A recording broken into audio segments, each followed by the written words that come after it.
Riz God, death to who's in charge. I'm against all laws, my spectrum's on the broad, y'all. Wasteland, I kick, no hands I can. Any bitch who says I ain't the man, turn in the stand. Drive off the cliff and we light like a fan, amen. I'm running out of droppings of the sand. I stand Icarus with the wings I can. Fly, do or die. All right, turn what it white do, like baby? sand. Yo. Episode, what are we going to call this one? Episode 7.5 or 7? Or is it 6.5? Oh, 6.5 or 7. It's a bonus edition. We'll keep it at that. We'll see. Yeah, this is kind of what would you say? It's kind of off the cuff, just kind of getting together. Yeah, we wanted to do we've been wanting to do more IRL streams or like vlogs to just see if y'all interact with that more and if y'all fuck with that and just kind of fill in the gaps between the episodes and give y'all more content. So we didn't really even capture that much footage when we went out to eat a little wing thing, but we did a little bit. Maybe we'll do a little like wing review. Yeah. Shout out to Thirsty Chicken. Yeah. Yeah, we went to Thirsty Chicken over in Leander. I think it's like Main Street. I don't know. It's a downtown Leander. It's a relatively newer like chicken wing joint, but they've been voted like Austin Statesman? Austin American Statesman? Yeah, that one. Yeah, I can never remember. But yeah, they got voted for like best chicken joint spot like in the Austin area. So they're really good. What were your thoughts on it, man? The Buffalo, be honest. The Buffalo was good, but that's just kind of like plain, like basic. But the Cajun gyro, I was actually impressed. Yeah, it was. We got tenders. That's kind of just what I was in the mood for. But like, I was impressed. The fries were like subpar. Yeah. But like the Cajun dry rub. Yeah. Was probably like the best I've ever had. Yeah. It was. I don't know if it was dry rub or not, or it was supposed to be dry, but it was like a little, like it wasn't really dry. Yeah. But it was the best Cajun seasoning on chicken I've ever had. Yeah. No cap. Yeah, it was good. It's a good spot. I was a little upset because we went out there.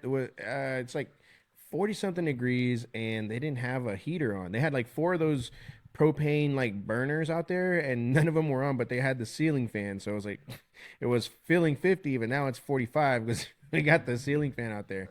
Yeah, but it wasn't too bad. It didn't ruin the mood for me, but it did throw me off. Like, you're gonna have 4 like burners in here, and not gonna turn one on. Like, anyways, other than that though, they never disappoint. At least for me. And this time, like, I did get the tenders like you did, but like earlier this week, I got the bone-in wings from the spot next door, which is that Leander Beer Market. Yeah. And you know me, dude. I hate bone-in wings, bro.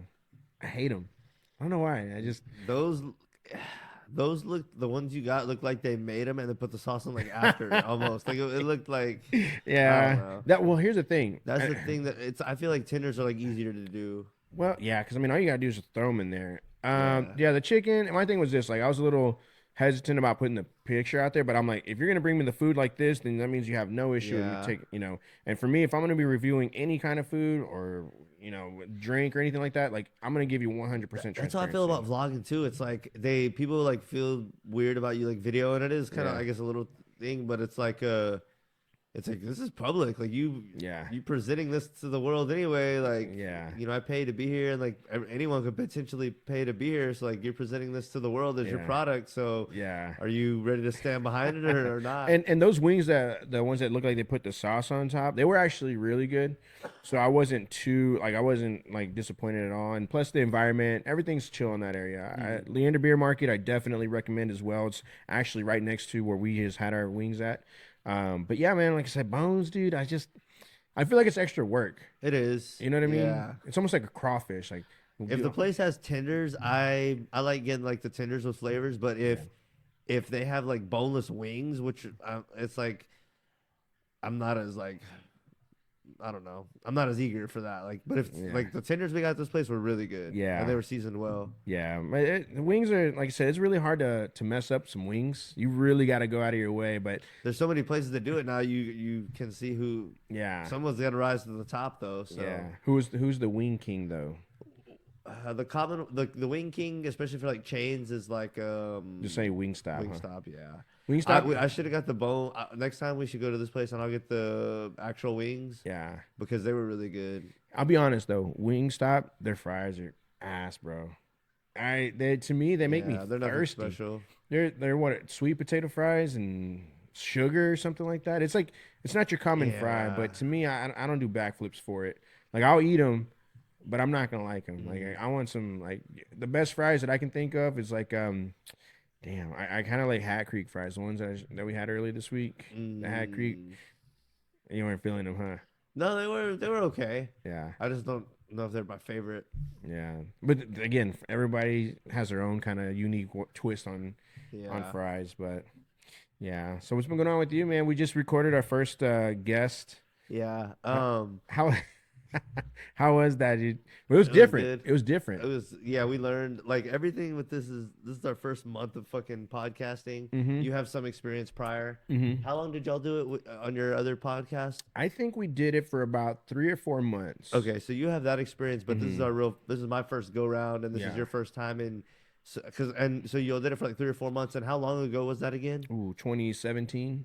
So this is your first go around in like 6 or 7 years. Yeah. So in my first go around ever. Yeah. So we're learning a lot, just like conversation wise, and then on the technical side, and otherwise like publishing videos and stuff like that. So, but I think interviewing Donny, we learned a lot about like, prep that has to go on with a guest. Yeah. And I think that once we got into it, it went about how we thought. So it wasn't like, oh damn, but it was like we did learn. We need what kind of prep work we're gonna have to do for a guest, and even one little small thing that we were kind of throwing around, and we might other things like this might come up about like show etiquette, like not anything major, but like we have these mute buttons on the mic, so if we have to cough or like open a drink or something, a lot of times if we remember, we can hit the mute button, make the noise, unmute it, and all goes well. Right. We were thinking about suggesting that to the guests, but then the whole thing of like if they leave their mic muted and it ruins the audio. So it's just little things of like, how much do we let the guests in on like the show, and like how much do we tell them, or is that going to distract them then, or how much can they handle? It's just all the ins and outs of behind the scenes. Yeah. But and then we also learned we're playing around every episode too with like what seating is the best and what people may respond to. So we also. We didn't think about the seating a long time beforehand. We showed up at Donny's house. We were kind of setting up the computer and the mics, and we just kind of sat down and got the chair set up and went, because I also had to leave, as people saw. But maybe we would have thought about the seating better. We were talking like it would have been better have me and you across from Donny. That way you were not like turning back and forth. Yeah, because I'm pretty sure if we sped up the video, it's just me doing like this, like I'm been watching. I don't think it was as hard on the viewer, but I think it was hard on you. My neck, dude. Like I'm over here still my neck, like my back. I need money. But we're just learning a lot, and I was gonna say something else, but yeah, no, that we're like I said, this is a process, and again, we're not expecting to be overnight success. Obviously, there's things that it's just like when you're riding a bike or when you're learning how to throw kick or. Talking to a girl, it's going to be awkward the first few times. Unless you're like me and you're great at it. Yeah, I don't think the conversation was awkward. We just learned. There was a lot to learn from it. Yeah, yeah. I'm excited, like I said, for our future guests. Whoever we get on here, I know we're gonna vet. Not necessarily too difficult. We want to make sure that we get quality folks. I mean, honestly though, at the same time, everybody has their story. So everybody has something to say, right? Yeah. So. But the thing is, that's kind of a tough thing. It's like, man, do you want to bring in like this, super badass dude, or do you want to bring in like a dude that's normal, and then something? It's making sure. You know what I mean? It's like, do I want to bring in like Emmitt Smith, Super Bowl champion, Hall of Famer, or what about this guy that's IT guy that stopped, nuclear war from happening because he pressed this crazy code? You know what I mean? Like there's range. There's range, so you gotta have to figure out which one. But Emmitt Smith, though, man, that'd be kind of dope. That would be. Damn, dude. I wouldn't mind getting like a reporter, like a news reporter. Yeah. That would be dope. Why a news Even reporter? Like a small time. Yeah. Just to see, like, it's almost like a cop, how people think that, we all pretty much know that they see, like, the hard side of things and, like, on the beaten path. And what about, like, a beat reporter that sees, like, the hard side of things where it's, like, just a little different than a cop where, like, they're not enforcing the rules, but, like, they're getting out interviewing people and, like, they're seeing shit and, like, yeah. I mean, it might be interesting to see what their job is like. It's or maybe even an independent, like a journalist, like a journalist, like a reporter, like someone, like think about the people that Alex Jones hires, but like, how do they get his attention to get, like, they're probably doing it on their own, and then he's like, oh, this guy, I'm gonna bring him in. Like, I want to get someone that's like an independent journalist or reporter, or like someone who's trying to become a news person. Like, Yeah, I was thinking about those people that are like in the war zones, and they got their little helmets. And so I'm like, dude, you're in the middle of in the war zone, and they got like this helmet that has like a target sight on it. I'm like, hey, bro, like you couldn't make it any easier. And it's like, you think that just because you have press on your bulletproof vest, they're gonna be like, no. Those honestly, man, when I think of the press wearing those things out there, dude, that's just like that's a Willy Wonka golden ticket for any terrorist. You know what I mean? Like there was a guy, his name was Daniel Pearl. This was maybe shortly after 9/11. Dude got kidnapped in either Afghanistan or in the Middle East. Long story made short, like they made videos of him like pleading, or not pleading, but saying stuff like making him say stuff like anti-American stuff, but clearly he was like in fear for his life. Long story made short, they ended up beheading him. They recorded it and all that stuff, and all of a sudden he kind of became not necessarily a martyr, but like a lot of news reporters and journalists kind of took that as like, whoa, like we are not, we are not, we're still just as, we can still get captured just like any other soldier, but. Well, yeah, they can capture in a war. Yeah, that would suck though, because it's like if you're like a normal guy that's out there, like the military is not going to necessarily fight for you because you're not valuable, really. You know what I mean? You knew the risks that you were going out there, and then you just get busted. But yeah, shout out to the journal. That would be pretty interesting though. That would be interesting. Yeah, to interview a journalist. Yeah, just trying to figure out which one, because man, a lot of them are out there kind of a little crooked too, because they have their own little biases. Yeah, someone like independent. Yeah, that would be interesting. I don't know who I would necessarily bring. I have a few friends of mine that I think I have interesting line of work. It's just kind of seeing if they're open to discussing it. For guests in general? Yeah. I have people that want to come on. You do? Yeah. Nice. So we'll see. So you went to the Spurs game. Yeah. How was that, dude? Is that your first Spurs game, or you've been? No, I've been to quite a few. Okay. Yeah, it was pretty cool. We got box seats. I don't even know what they're called, but it's like basically where you have regular seats, but then it's like kind of connected to like a little box area where they have like food and like a bar. Yeah. And it was pretty dope. It's always different when you go to the game than watch it on TV, because you feel like you miss half the shit, even though you're there. But the announcers aren't there, right? Yeah, the announcers aren't there. You're like far away, and I don't know. I guess we're just so used to watching the game on TV, and like it's a whole different experience there. But it was really fun, just seeing all the people, the atmosphere. I feel like, I don't know, something about the fans were different, and like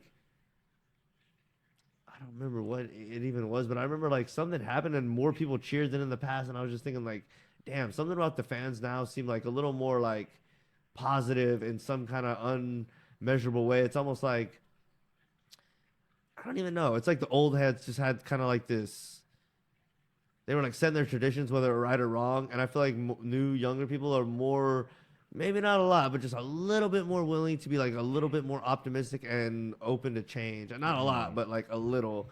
And I don't remember even what the fuck it was, but something happened, and all the people cheered. Oh, they had like a get loud thing. You know how they flash it on the screen? And they have the meter next to it? Yeah, and sometimes they would do that in the past, and like people either wouldn't do it, or it would take like a super long time, and the mascot would have to like really, really hype the people, and finally everybody would get into it. Yeah. Now they have the get loud, and people got loud like right away. Like a famous person walked out, and I was like, damn, like people are just like more enthusiasm, like just naturally. Yeah. Like people can get riled in the past, or like if a really good play or like a bunch of really good plays happen, everyone would get fired up. But I was like, damn, people are just more happy just to be here. Yeah. And I think it's a good thing maybe that like people are just like enjoying like the simple things in life a little bit more. Because like you always hear about like depression's on the rise and everyone's on their phones all the time. And we're trying to get into more IRL streams and vlogs, like I was saying. So I was recording some of the game, and maybe some footage, not the best. I'll try to clean it up and put it out. But I was recording on my phone, and I had the thought too of like, I wonder if the people behind me are like, oh, this dude's just on his phone too much. And I was like, no, and I was thinking, they don't give a fuck. No. And I was like, that's the thing. Maybe we're moving to a time where like people kind of just want to enjoy. If they're here, we're all here to enjoy the experience, and everyone is. Yeah. And people are just not giving a fuck. We're in the past. The older people would be at the game, and they would find something to hate on. And I was like, everyone here just seems to be enjoying it. And I was like, it's kind of cool that and it was a little something I could feel. Yeah. Just those two little things. I had my phone out, and then like whenever they flashed the Get Loud and everyone cheered quicker, I was like, you know, this is cool. Maybe the younger people are like a little more happy. Because like I said, we always hear, oh, social media, depression, people don't have anything to live for and all this. But it's like maybe in some ways we are a little happier with some things. I don't know. It was kind of like a bright, something I kind of picked up on. Yeah. I mean, dude, when you think about it, it's like after COVID, like being locked in for so long, everyone was just like, man. And I, I mentioned, or I think a couple episodes ago, like, it just feels good to kind of be back to normal, if you will. We appreciate simple. Yeah. So we're like, yeah, you know, like we're not taking that shit for granted anymore. With that being said, right now it's Saturday, soon to be Sunday. I think the 14th. What is it? Today's the 13th. Anyways, we have a freeze coming up. Oh shit! Yeah. And it's from what it's projected to be, it's not supposed to be as bad as like last year or like 2020. But it's in these years start running together because we've had I could be wrong, but like when we were younger, like we didn't have as many freeze. Like I feel like the winters were colder longer, but we didn't have like 1 or 2 days or like a week where it was just like super cold. Like now, post 2015, we've had 3 or 4 winters where it's been like real cold, either 1 or 2 days or like over about a week. Yeah. Whereas before that, the winters would be colder over a longer period of time, but really not like super, just like kind of a, Bro. you know, is that true in Texas? I mean, like we used to have a lot of days when they were in the 40s and 50s, and now we rarely have them. But when they do have them, they're super cold. See, I remember like when I was a kid, there was a couple of freezes, right? And it wasn't anything like crazy. Nobody was buying the fucking bread out. Nobody was buying the milk out. Like everybody, you'd have 1 or 2 freezes. You know, like it was like okay, cool. But there was a lot of days in the 40s and 50s, bro. Not only that. But like even kids nowadays, like my kids, they have more days off like than I do have like vacation and holiday pay. But yeah, like this freeze right here, dude, it's like it's supposed to be like in the teens this time around. And so like I work at Lowe's part-time, and everybody was asking about like these faucet cover, like the faucet covers. And I was telling people, I think like 2-3 weeks ago, I don't know if you saw it on my Facebook post. I took a picture of like a big old thing of them. And I told people like, hey, now would be a good time to get these, you know. And today we ran out like within the first hour that I was at work. And so everybody was coming up to me like, do you know what to do? Yeah. I'm like, do you like Whataburger? Because you can get one of those cups and stick them over there and boom, like, you know what I mean? It's the same thing. Let me tell you something. If it gets like I just want to know the freeze we had. When was it? Like 20? The first one was 2020. That's when we had. When was the worst one? It was. That was 2020 because it was during COVID. It was. I thought it was 2021. No, 2020 was the one that, or maybe it was 2021.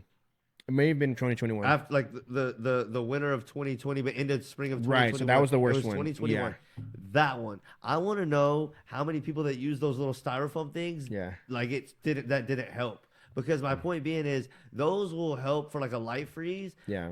But I would be willing to bet if you don't put anything underneath that thing to really insulate it, if you just put that over there, that it'll still bust if it's like a super hard freeze. I think it's, to be honest with you want me to tell you the truth? Yeah. I think it's more of like a peace of mind thing. It is, yeah. No, I think that thing will help for like a small one. But I think if you don't put like a sock or like really packed newspaper or socks underneath that thing, it's like getting a shitty condom.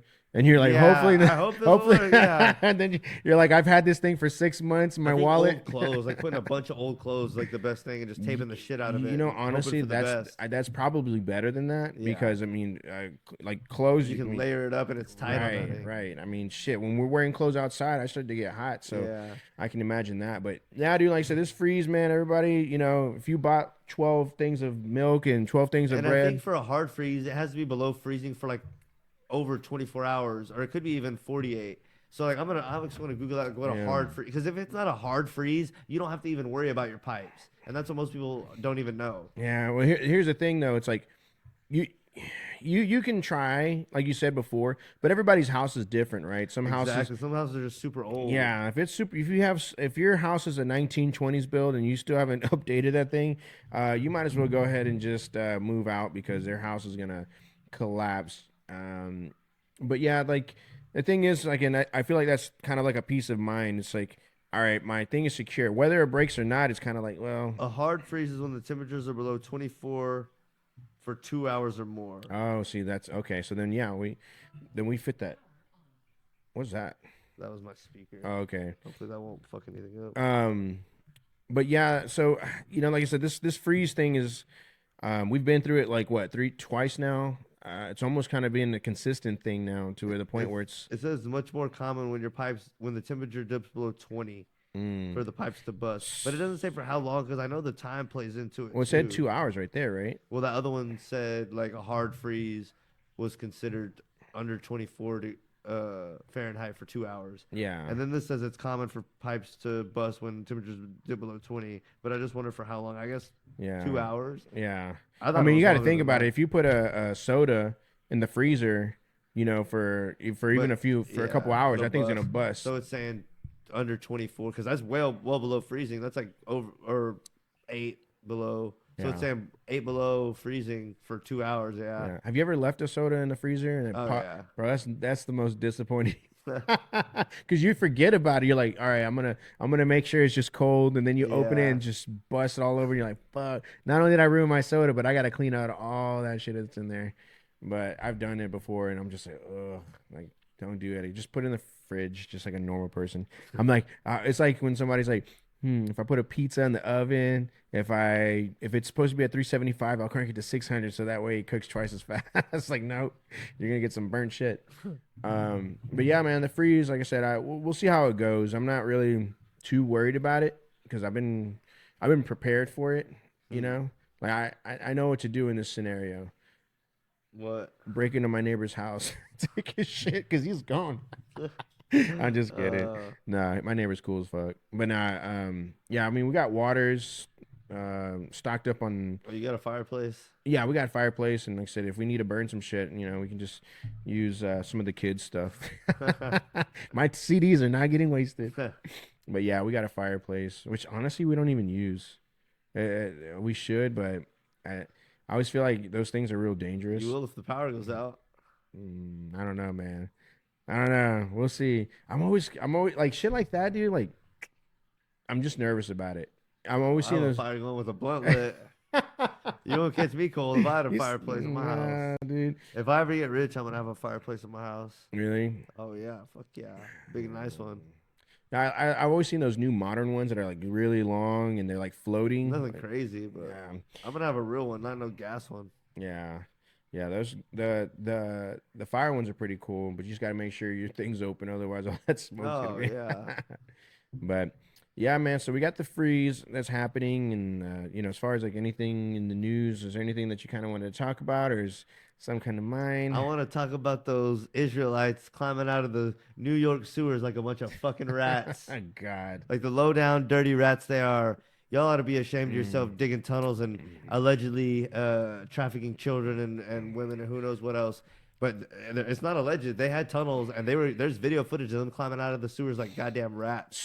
Fighting, putting hands on the New York Police Department nonetheless. Yeah. People are saying if this was any other race of people or any other religion or any normal person, they'd be in jail or dead. So if you watch, so put it into context. What happened? So kind of fill everybody in because everyone's kind of. From what I know, this was this week, right? Yeah, I don't know how they found out about it. That'd be great to figure out. But once they found out about it, the cops went down there to see what the fuck. Oh, I heard.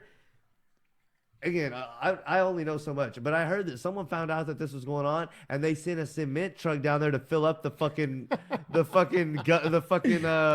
tunnels. Yeah. And when that happened, they started squabbling with people, and then that's when the cops came down there. But then I saw a video of like these freaking Jewish guys going like head on with the cops, and the cop had to like pepper spray them and shit. So and it's like it's a tunnel system that they created underground under the city. Yeah. How do you even do that shit? Like, you know what I mean? Like cities. There's a guy that was on social media said, I feel like I hear people drilling and this and this and this under my house. And people said, oh, you're crazy. You're an idiot. And now he went back and responded to that post and was like, yeah, now what do you have to say? Bro, so they were tunneling under his house? I'm sure they were tunneling under a lot of people's houses. And I thought, well, it's street workers or it's people in the sewers or whatever. Right. That's so wild. So they built a tunnel. Did they say how big it was? No, but I saw like a little video. It was like big enough for some parts you would have to get like on your hands and knees, but it was like big enough for humans to a full grown human to like. And they didn't say what it was for specifically. Nah, but like according to all the people I've seen reacting to it, like what's coming out, there's like baby clothes down there and like all kinds of crazy shit. That's like, so wild weird, shit. dude. Like I've always thought about like digging tunnels. Like here's my thing, right? Like if I was gonna commit the ultimate crime, right? Like just say I was gonna rob a bank or whatever, I would It's go like hidden because it's out of sight, out of mind. That's what I would do. I would have like a spot like somewhere like get away, and then drop in that tunnel. Like there's always those situations where somebody barricades themselves in a house and the cops surround it. Yeah, dude, if I'm gonna do something dumb, like I'm gonna have like a tunnel or something. Let them chill in there, but that's just so wild. I wonder how long it took to build and what it took to do it. You know what I mean? Because you just don't ground it's not that hard. I mean, in New York, I think you have to have some kind of like knowledge as to what's going on. I mean, New York is a pretty busy city. We dig a lot at work. You just need a couple of drills and shovels and shit. It's not that crazy. It's not as crazy as you think. And then to keep it a secret that for however long it was. Yeah, that's crazy. That's what I'm saying. We don't know how old it is. Right? That's what's gonna come out. Like how, because some people are saying it was built during COVID or something, but it's like this could be years and years old. Yeah, I mean, it could be 100 years old. I mean, or it could be like 2 or 3, but. Yeah, I've heard of tunnels like in like border city or border towns where the drug dealers would go. Yeah, stuff, yeah, and I mean, generally speaking, that's where most tunnels are built for. That's how El Chapo got out of prison that one time. Do you remember that? They had a dirt bike sitting at the bottom of. It's like Shawshank Redemption when he crawls out of behind the poster and shit. I'm like, dude, and just think it took the time and like to do that. Like that's crazy.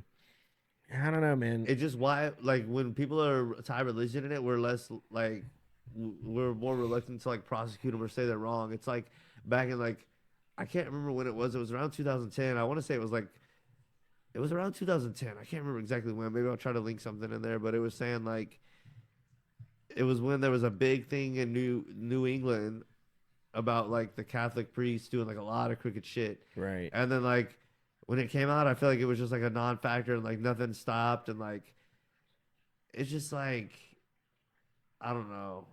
It seems like when people are less, they're reluctant to call out religious people. Yeah, it's weird, kind of weird. You know Kenneth Copeland? No, he's like this evangelist, like super Christian. In fact, I used to watch some of his daughter. She had this show back in the day. If you're a Christian kid, like you grew up in it, it was called Super Kids. Anyways, this guy. Multi-millionaire, and a reporter went up to him and said, hey, we understood that you bought what's the guy's name? Medea's Tyler Perry. Yeah. He bought Tyler Perry's private jet. Huh.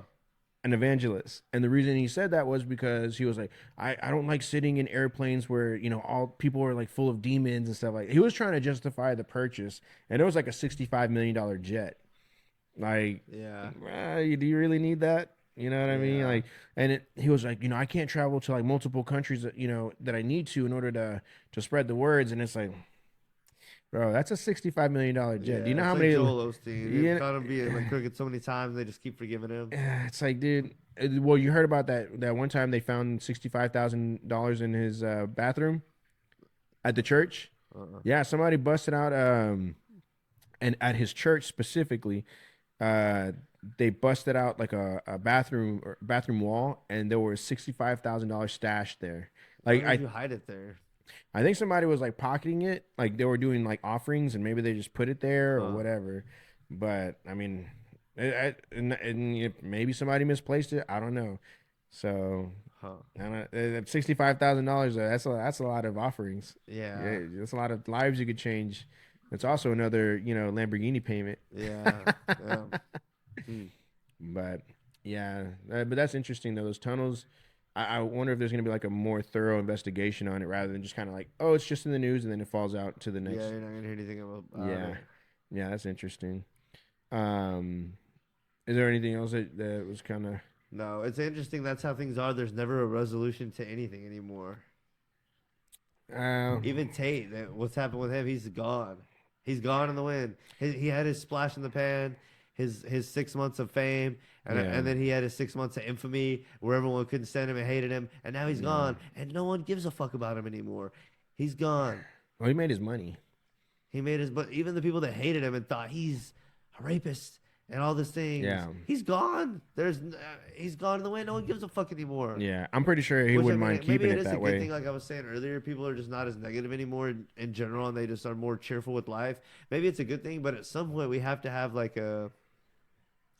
There has to be like a line. Like, I don't know. I'm not saying that was a fight we needed to like really try hard for, like really like put our feet in the ground over that. But it's just like, do we really, do we really care about anything anymore? Yeah.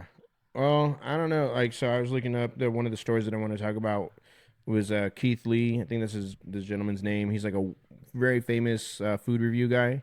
And I think I mentioned this to you earlier. He canceled his Bay Area food tour because he said the food conditions and like all that shit is just nasty. In the Bay? Yeah, like the Bay Area, like the restaurants. The whole Bay Area?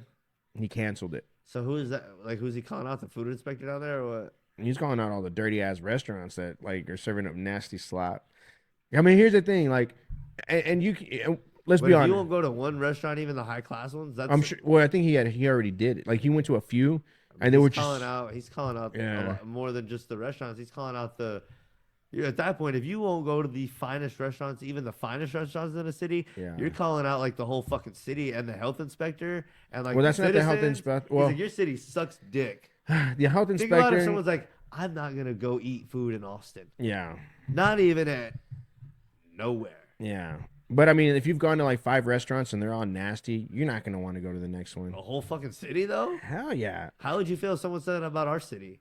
I'm sure they have. I'm not gonna eat in Austin at all. Then don't. It's like, what does that say about us? Yeah, there were some dirty, nasty motherfuckers. If we have 5, it's like there's thousands of restaurants around the city. You won't eat anywhere. It's like we live here. You're like taking a shit on us. Well, the Bay Area is pretty homeless. Like they're pretty bad over there. Yeah. But.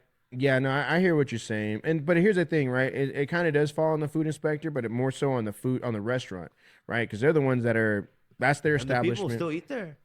Because like if we went out to this restaurant tonight and it was absolute shit, we'd never go back. No. And like if every restaurant, with the food or the experience, mostly the food. Okay, but both. And like if every restaurant in this area was shit, we drive into the city to eat. Yeah. And if like. We're just going like no restaurant is ever going to be totally shit's the point I'm making, but eventually we just start eating at home. Yeah. Like if microwave food's better, we just eat microwave food. But it's like, I mean, that's saying a lot. I'm going over the top, but it's like he's going over the top. Maybe the food was that bad, but that's saying a lot. If like that's taking a shit on the people of that town. Yeah. That's like even y'all are paying $100 for this food. Y'all's $100 plate, $200 plate food. Yeah. That y'all high rollers are eating. I'm not even gonna eat that. Yeah. Well, so that's what he's saying. So like I've been to food trucks where they're a little sketch, right? Like I've been to some and I'm just like, I know for a fact if I was to walk back there, I wouldn't be happy. He's not saying a food truck though. He's saying the whole city. But what I'm saying though is like sometimes we can overlook it. Because it's like, all right, this food is good, like it's fine. Yeah. But if it's to the point where you're canceling a whole tour, like, that's saying something. So here's the thing: it's like him doing that, right? Is that going to cause a beef with the city, or you know what I mean? Is he going to be like, are they going to be like, you know what, we don't even want you here? Like your opinion at this point. This guy? I mean, he's got a lot of followers. He's probably got 1 million followers, if that. Has he ever been there before? That I don't know. But he's been like all over the U.S. Like his I'll put it to you this way: his word is strong enough that if he gives like a high recommendation to a restaurant that has like little traffic, you know what I mean? Yeah. His vouch for them would drive business into that company or that establishment. So he's pretty like I said, his word's pretty strong. So it just kind of it just depends on if you're clean or not. Huh. But I've seen plenty of videos I showed you where the guys are like making the street food and they have their dirty ass feet, bro. Ooh. Yeah. Huh. Yeah. Well, I'd be interested to see like if he says that about if that's the only place he's ever done that to. If he never does that again, or if he. I think he got beef in Atlanta because I think he did like something similar, or like he gave a specific restaurant a bad review, and then all of a sudden everybody wanted to kill him in that. In Atlanta. Yeah, he was getting like death threats and all that stuff. And he's like, dude, hey, Don't be mad at me. It's the restaurant. The other ones that y'all eating that shit. Huh. But, but I guess what you're saying is true. Like, man, if somebody came into my hometown, was talking shit about my favorite restaurant, but man, fuck you. Like, you're not even from here. Like, who are you?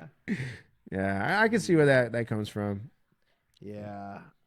It'll be interesting to see. You can only do that so many times before you start,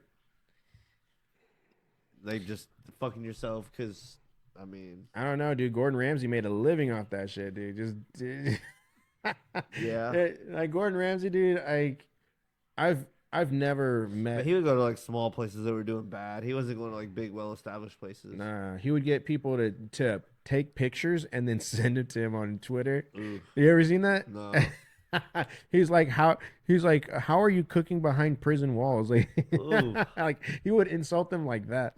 He's like, I wouldn't give that to my dead cat. Like, what is that? He would just be giving like, just talking mad shit, and people would like purposely undercook food or just make some nasty shit. And he would like, I need to rinse out my eyes with bleach. Like, I can't believe I even gave this time to even look at. Have you ever had like a shitty homemade food? Like you ever had that before? Yeah. Yeah. Do you still eat it, or what do you do? Like, you know what I mean? Like if you're sitting at the table with a whole family that's like just eating the shit out of it, and then you're just like, do you eat it still, or is it rude to just like not take a bite? What do you do in that situation? Think about it, Logan. And these people are eating it. Just hey, this is our family recipe. Yeah. What do you do? Nowadays, I just wouldn't eat it. I don't. There's nothing you can make me do to eat it. Really? Back in the past, I would just get like a light helping or like just eat what I did like. You know, it's been rare that I just like hated it or couldn't eat any of it. I think, yeah, I would just do like, you know.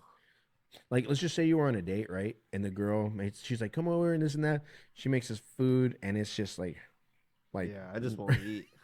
Said, like, I've been in situations like post 25 or like pretty much all through my 20s where I've just like don't eat, or like I already ate before this, or I just don't like it, or I just won't. It's like I will not be.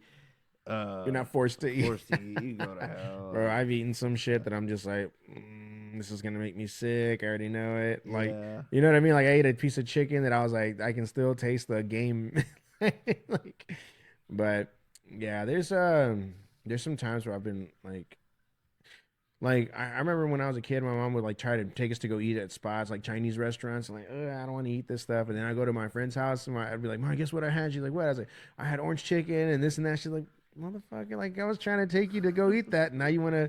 My kids do the same thing. I'm like, yeah, y'all guys want to go check out this restaurant? I'm like, no, I don't want to do it. And then my kid would be like, oh yeah, my friend, his mom cooked, shrimp. What is it? Shrimp estouffee or whatever, and like some weird dish. And then like, yeah, it was so delicious. I'm like, dude, like I've been trying to take you out to go eat that. I don't know, man. But yeah, now this is like I said, it's food to me, man. It's got to taste good. It's got to taste good. Like it, but then it's like at the same time, it's like, does the presentation matter if the food's good, or what do you think? Much. Really? No. So if you saw like some slop of food that just did not look appealing at all, but it tasted delicious, you're going to still eat it? Yeah. Ooh, not me, dude. I mean, I don't need a bow tie on mine, but like, if it looks like it just fell out of someone's ass, I'm not going to eat it, bro. I'm sorry. I've seen some really nasty. That's what sushi looks like. What? No way. Sushi, really? Looks like shit. Oh, man, you're tripping, bro. You're tripping. It looks like it just crawled out of the fucking whale's ass. Oh, but I like whale ass. It's delicious. Just it looks like a squid just fucking pooped it out of its stink hole. Bro, so there was this Netflix movie called Gyro, and it's about this guy who was a like world-renowned sushi maker. And this guy had been making sushi for his whole life since he was a kid. And in order for you to learn from him on how to make sushi, the first thing that you would do, and the only thing you would do for the first 9 years as his helper, was make eggs. Make eggs, like kind of just like, like the beginning thing of it. Yeah. You did that for 9 years straight in order for him to show you the next level of how to make it. He was so famous, people would book him, and he was booked out for like almost 2 years. In order and his restaurant is 3 or 6 stools at like this restaurant that was hidden behind like another restaurant. Like in order to get to his restaurant, you have to go through like doors in order to get there. And like people, I mean, it was like thousands of dollars worth of sushi. I mean, it's literally just like a plate, and they would eat it, but they would swear it was like nothing that they'd ever had before. The movie's called Gyro. I saw it like in 2011. So it's an older one, but like it was crazy to think that in order for you to learn his next step into becoming like a sushi master, you had to do that first step for 9 years. That was his requirements. Yeah. Think about that, dude. 9 years, dude, just doing the same old thing, hoping. Like that would suck, dude. Yeah. That's crazy. Yeah. So no sushi then, huh? No. I even offered that to you earlier. I was like, man, you want to go hit up some sushi? You're like, nah. Have you even tried it? Yeah. When did you try it? I don't know. It's gross. I don't know, man. I like sushi. I'm down for it. Oof. Yeah. So anything else that caught your eye in the news? If you didn't have these restaurants that made sushi, would you know how to catch and prepare your own sushi? Hell no. I wouldn't even know how. I don't even know what the hell it is. No, I don't. Doesn't that concern you? No, because if the world fell apart and we had to all hunt and catch our own food, you would never be able to recreate sushi. You don't even know what the fuck it is. There's a lot of things that I've had before. I might find a deer shit with mold in it, and you might think it was sushi. Yeah, this is sushi. Like, man, this thing tastes like shit. Tiki poo poo. No, there's a lot of stuff that I've had before that I'll never try again. A bear eyeball. This is sushi. Damn. I mean, they have sushi that's like horse testicle. Oof. You ever seen a Fear Factor when they would eat that shit raw? Ugh. Yeah. $50,000. You gonna eat one? Take a slug out of a shell and tell you it's sushi. Hey, $50,000. You gonna eat a bull testicle? No. For $50,000? Throw it to Joe Rogan. For $50,000, you're not gonna eat it, bro. I'd eat two just to make sure I locked in that 50 grand. It's gross. Yeah, there's people that did it.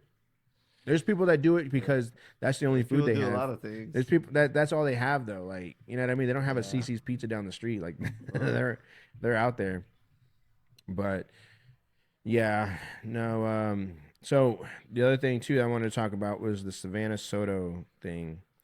So I know it's kind of been like I feel like I'm beating a dead horse with a stick, and it's so they arrested earlier this week a third suspect, which is the boy, the one that killed him. I haven't even been seeing anything on it. Where are you still? I'm still following it on the news.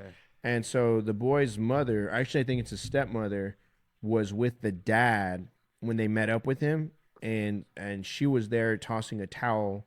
So she essentially is like a accessory to it, and I think she's being charged with tampering with corpse or something like that. But so the son, the father, and the stepmother, are being charged with some kind of crime in that death. Like, bro, if your child committed a crime, are you gonna? I think we talked about this. Would you stand by them if they did murder? Is that something? I mean, I don't know. I mean, this is your kid. You know what I mean? Like, you raised him since you was a kid. Comes to you, hey, Dad, I fucked up. I killed somebody. What do I do? Like, I mean, everything's circumstantial in this world. I just don't know. That's wild. I mean, yeah. Is that love or is that crazy? Because I don't know, man. That's like your kid coming to you, with two dead bodies in a Kia Optima, and like, can you help me? That's not. He's not exactly asking to borrow like $50, like, but the dad helped. The dad helped, and so did the stepmom, and so like all three of them, their lives are forever changed because of the son's actions. Yeah, you know what I mean? I don't know, dude. I couldn't. If it's like my freedom on the line, like, dude, you fucked up, man. Yeah, like, I can't. I'm like, yeah. Let's go right down to the police station real quick. Yeah, I'll drop you off. No, that's a tough one. Is it? Yeah. Not me, dude. Like, I'm sorry, man. I'm not gonna go. I cannot go to prison or jail for a crime that I didn't commit. And like, this was your own doing. You know what I mean? Yeah. Or do you think otherwise? I don't know. It's just the whole thing's kind of fucked up. It is. But it's like right now people are like a lot of people are affected through this. So it's not like it's, it's not a fender bender. Like there's 2 people dead, including a newborn child, or not a newborn child, but what would you? I get. Well, the state of Texas is charging him with a third. I don't think the police should punish this guy I don't think the police should get in the streets unless the street spills over to affecting innocence, and that's hard to do, but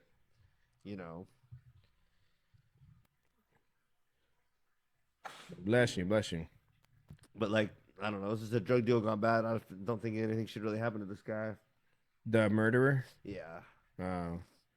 You feel like the murderer should not be convicted of murder because he was gonna get scammed? I mean, who cares what happened? Well, it's one of these things where like they were both doing a drug deal, so both, no matter what goes wrong after that, everyone's in the wrong. So it's like consequence of being in the streets type shit. Like, yeah. I don't think just because that happened, then someone else's life needs to get ruined. Now you're ruining 3 more lives. Who's his parents? Yeah. So I mean, it's ridiculous. Wait, but who's ruining it though? The state. The state didn't kill the one's putting him in jail. Well, yeah. I mean, that's part of the thing, but the state didn't. You don't have any remorse for the people that got killed. So why do you want the person that did the killing to be punished? Because they committed a crime. It's a murder. Like if they killed somebody. You think all murder's the same? Yeah, they kill people. That's so pretty clear. clear. Murder in the army is the same. So you view the army people that kill people as the same as murder? All killing is the same to you? No. I mean, if you're a soldier, so there's differences to it. This is different.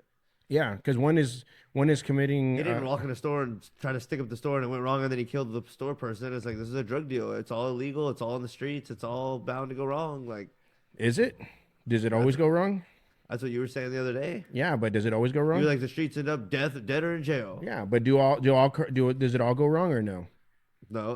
Here's the thing: if you do have someone that is doing shit like this and they end up killing like several people in the street, eventually he's gonna come back and get his, and he's gonna die. Right. And it'll be a message to like other people: don't be doing shit like this.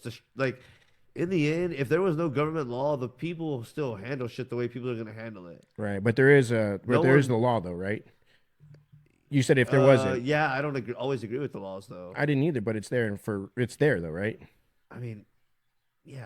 So I'm not gonna try to change my opinion by the law is there. Yeah, we know. Yeah, that. But I do not agree. But you just said that just by saying it's there, I don't agree with it. But you just said if the law wasn't there, everybody would be killing each other, right? I didn't say that. You just said that. You said if the law wasn't there, we'd all be taking care of it. You're putting words in my mouth. We can do the replay, but that's what you just said. You said that if the law wasn't there, does that mean everybody would kill everybody? Yes. So if there was no law, you would kill somebody. There's no law, right? Yeah, if there's no law, you're gonna kill somebody? You can kill somebody and get away with it. So you would kill somebody? For what? What do they do? Bro, you act like if there was no law, everyone would just kill everybody. Yes, because nobody would be. Bro, your argument. Nobody would be. Nobody's a good person, and no one fears revenge. Everyone would just kill everybody. Nobody would have to fear consequence because there's nothing that's going to hold them. There's not consequences of other people. Sure, but the point. But I'm talking about the law. The reason a lot of people don't break laws. There's other consequences. Like what? Like revenge and like being fear of what people are gonna do to you. There's not just the law. There's other fucking consequences. Right, but if you're not breaking the law, you don't have to worry about it, right? For the most part, if you're not doing anything illegal. I think the law has their hands in too much. So let me put it to you this way: because 2 people had a drug deal that goes bad and someone kills someone doesn't mean he needs to go to jail. That's stupid. So then, where do you draw the line? Like when they impact civilian lives, innocent lives. Now, okay, maybe he does need to go to jail because he killed the dude and his girl. Okay, but we need to get to the bottom of that. And if he would only see, we have in the society where he knows as soon as he kills, it's gonna be fucked. Like, if there was a scenario where he only killed the guy and not the girl, then I really think what should be the punishment? Now he's fucked because he killed both of them. Yeah, but like. If 2 guys are in a drug deal gone wrong and one kills the other one, I don't. So what? Yeah, but he's still. So here's the thing. The problem is like, so let's just say in your scenario, right? He killed the guy, got away with it. Okay. Yeah. Because it's street justice. Who's not to say he won't do it again? And let's just say he did it with another person that maybe isn't in a drug deal. Maybe it's just he's like, well, I got away with it once, I can do it again.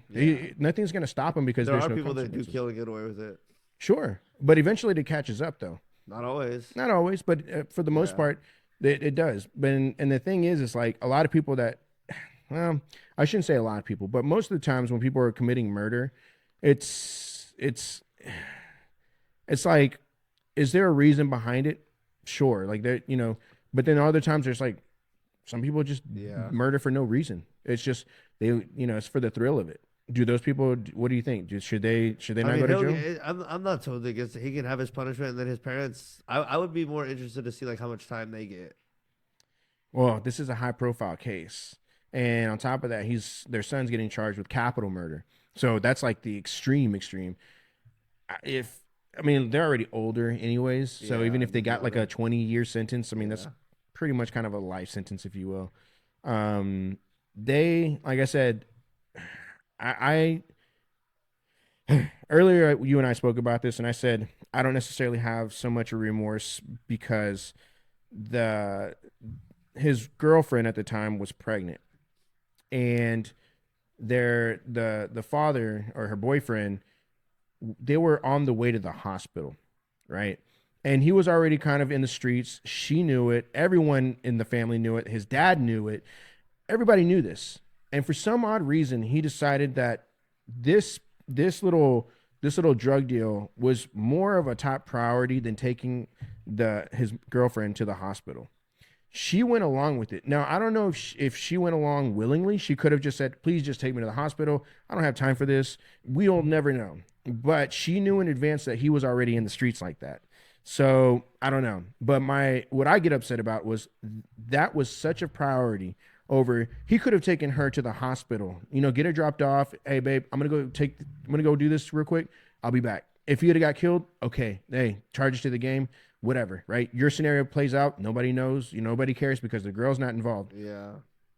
But again, they went that way, not knowing what was going to happen. And I told you before, when you're doing stuff like that, the risk of something bad happening increases exponentially versus some other, mediocre kind of thing. Yeah. Again, it's a slippery slope because was he a doctor? Was he a firefighter or a lawyer or a cook or whatever? No. I don't know. I've been in plenty of drug deals back in the day, and then no one ever pulled a gun on me, or I never thought I was gonna die. So, but that's a dangerous mindset. You get comfortable to the point. I think we don't know the full story, but something happened. Somebody was trying to get over. Mm-hmm. They weren't having a peaceful drug deal. That was because here's the thing: when you are having a drug deal and it goes, everybody wants it to go good, right? Because nobody wants to be put in a situation where like they murder someone, they have to cover it up, or I don't want anybody to know that I got money or weed on me, or nobody wants to get murdered. No one wants to be the murderer because they have to hide it, right? And no one wants to get shorted or chipped, or everyone wants everything to go good, and everyone wants, if it goes good, you're gonna come back. I'm gonna get the drugs again. You're gonna get my money again. Right. Everybody wants it to go good, right? So it's like somebody was trying to do something. Who knows who it was? I told you my theory. But if both people come into it just trying to get the drugs or get the money for the drugs, and not be shiesty, somebody was trying to do something.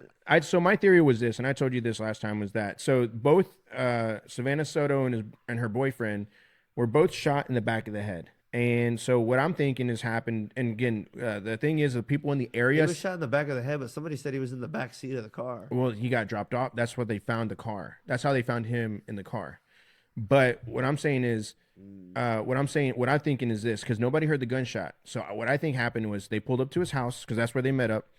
He got in the back seat, and they were probably like, all right, cool. Here's this, exchange this and that. Now, if they shorted him and he was like, hey, like this isn't, something's up, or if they try to rob him, or if he tried to rob them, right? Well, he could have easily. You're not gonna try to rob the guy if he's in the back seat. Or they could have done something. Yeah. You know what I mean? Because this guy was armed. On like pictures. You know what I mean? Like he's put on social media and stuff like that. They didn't try to shoot him. They didn't have any guns. We don't know. They don't know. The only gun that they know for a fact. They didn't find any guns. No. It doesn't sound like they were armed. It sounded like he just tried to rob them. They don't know, dude. I mean, when they found the car, like you said, the boyfriend was in the back. And Because how long had these? I heard these two had been interacting for a while. It sounds like he just tried to rob that guy. yeah, I mean, dude, it's an ugly. It was Like, damn, if you're a drug dealer and you kill a dude and his baby mama for his fucking money and he's buying from you, you're a fucking faggot piece of shit. No. He was buying from them. He was buying from them? Oh. That's what I'm saying. Oh, okay, so yeah, that makes more sense. Yeah, he was the boyfriend was the plug, and the guy was trying to buy it. Yeah. So Yeah. you know what I mean? Either way, the transaction got botched. Yeah. And again, like I said, I stand on it just because it's like, it's sad. It's sad because nobody had to die for that. Yeah. Like, it wasn't even worth it. But when, again, like I said, when you're knee deep in the streets like that, you have to understand, like, there are risks there. And Savannah Soto, her brother was murdered last year. You know what I mean? You would have thought that maybe she would have been a little bit more cautious with the way that she moved. You know, Yeah. I mean, I'm sorry. Like, if anything happened to my younger brother that was gang affiliated or gun violence, something like that, I'm gonna be a little bit more hyper aware of everything. You know what I mean? Yeah. But I guess, like I said, when you're in the streets like that, I mean, you kind of know what's at cost. But I just get frustrated, like I said, that he should have dropped her off at the hospital. You know, babe, like I said, it's one of those things where, like, it's not like I've done things that I fucking hate and I regret, and I feel like I've either paid for them or gonna pay for them and continue paying for them. Yeah. But it's like when you fucking man, when you jacking really is not where it's at. Like stealing, if you do that, you're gonna fucking fuck you. You're gonna have what's coming to you. Like I said, I've done things I regret, the bad things, but like. Yeah, I mean, we all did stuff when we were young that was it really wasn't jacking, but I did other stuff that I'm not proud of, and I think I paid for and I'm paying for it. But like, if you jack, you think about that. You're inviting the energy back to you or someone to get back at you, and like, yeah, because karma's a real thing, whether you like it or not, believe it or not. I mean, the stuff that you put out there, you're gonna get back. So if you're out there, you know, trying to do a quick come up and thinking that, you know, you're gonna hit a lick and, you know, you're gonna be in and out, that's gonna catch up to you eventually. If you're a jacker and I know about it and you come around me, I'm gonna try to kick your motherfucking ass. So don't be jacking around me. I'll whoop your fucking ass. So that kind of goes to, remember I was telling you the story about that guy that was in Colorado when his house kept getting broken into, and he was told the police numerous times. He had, I think, if I read correctly, he had been broken in the house either like 11 or like 10 times before, and the police never like followed up with him, this and that. Long story made short, he decided to record himself in a basement where he had known that they were going to come through. Yeah. And he sat there with the tape recorder playing. And in the video, you can hear it's a boyfriend and a girlfriend. I think they're like 15, 16 years old. You know what I mean? Like teenagers. Yeah.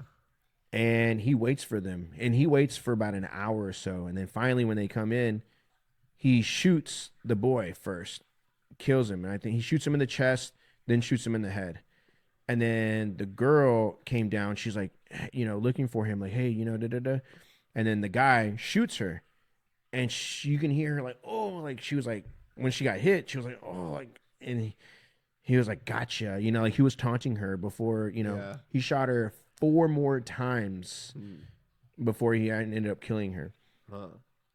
Once they were dead, he went to sleep. The next day, he called the police to report that he had some people that broke into his house and that he killed. And when it was all said and done, the jury ended up finding him guilty of murder and I think first degree. Yeah. But it was like, was that justifiable? Yeah. What do you think? Yeah. It was? Yeah. It's tough because I actually think I'm with you on that. Well, here's the thing. When you break into someone's house, you are now in their domain. You're in their safe space. You're invading their home. Yeah. If they have dogs, they're gonna come and attack your ass, and if you die, that's what's coming to you. Yeah. The thing was, they were not armed, but who's not to say they wouldn't attack him? Yeah. In the process, he was an older gentleman too, by the way. He was like in his 60s. You know what I mean? Like he was an older guy. Yeah. I don't know, dude. Like at what point it's like, where do you draw the line on like the castle law versus you know capital murder? But you think, like if you were in the jury, you would find the guy innocent? Yeah. On what? I don't know. It's just, I don't know. People don't want to have like. I can't even believe we have to just debate these things.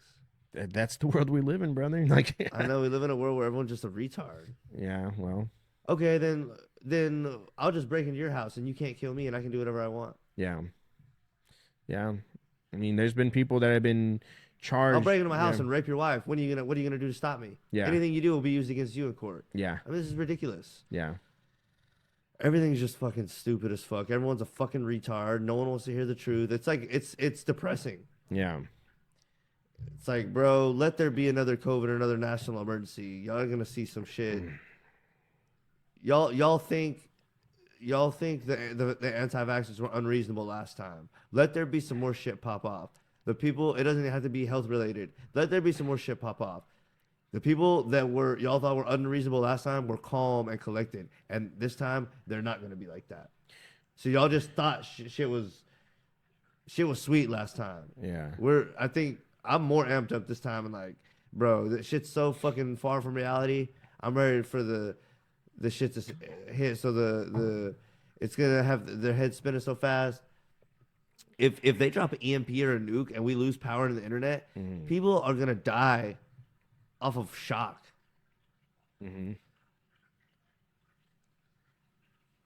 I mean, much less if they actually survive the first day. I'm like, there's some people that go into like depression or a fucking heart attack or like a panic attack if they can't get online all day or if they can't reach their social media for a day. Right. There's people that probably have a streak where they've been on social media they probably have not been without social media for like 2 days or even a day for like years. Yeah. If they have to go without it, it'll be like a panic attack. Yeah. Much less trying to get food and water and like go anywhere. If anything serious like that happens, we are so fucked because people just deny reality. Oh, someone comes in your house and you can't kill them and all this and like, I don't know. It's just like madness. Are you in favor of a purge? You ever seen the movie Purge? Yeah. I mean, not really. Why not? That'd be you'd be thinning the herd real quick. Yeah. Isn't that what you want? Get rid of dumb people? I mean, maybe. Yeah. I don't know. I think the problem with that is it opens up the floodgates for like the rich people are like the people in positions of power and with money and power already take advantage of things. So that would just open the gates for them to take advantage of things even more. Everyone thinks, well, the strong will survive. We just kill all the dumb people. Yeah. It's like, what do you think the elites and the people that rule the world, they would just do that to everybody? Like they have all the money and the power. They have helicopters. They could just come through and kill everybody. You think they're untouchable? Damn near, especially in a situation where it's chaotic and we're not organized and we're already trying to fight each other. That's what happens in the Purge movie. We're fighting each other, and then they send out like organized hitman groups to kill us while we're fighting each other. Yeah. So it's not even the Purge movies cover that, which is kind of brilliant. We're like, we think it's just personal vendetta versus personal vendetta and just like small time. It is, but then while we're distracted with that, the people in charge are doing major shit. Yeah. So it's just like, it's never what it seems. Everything's going to be taken advantage of by the powers that be.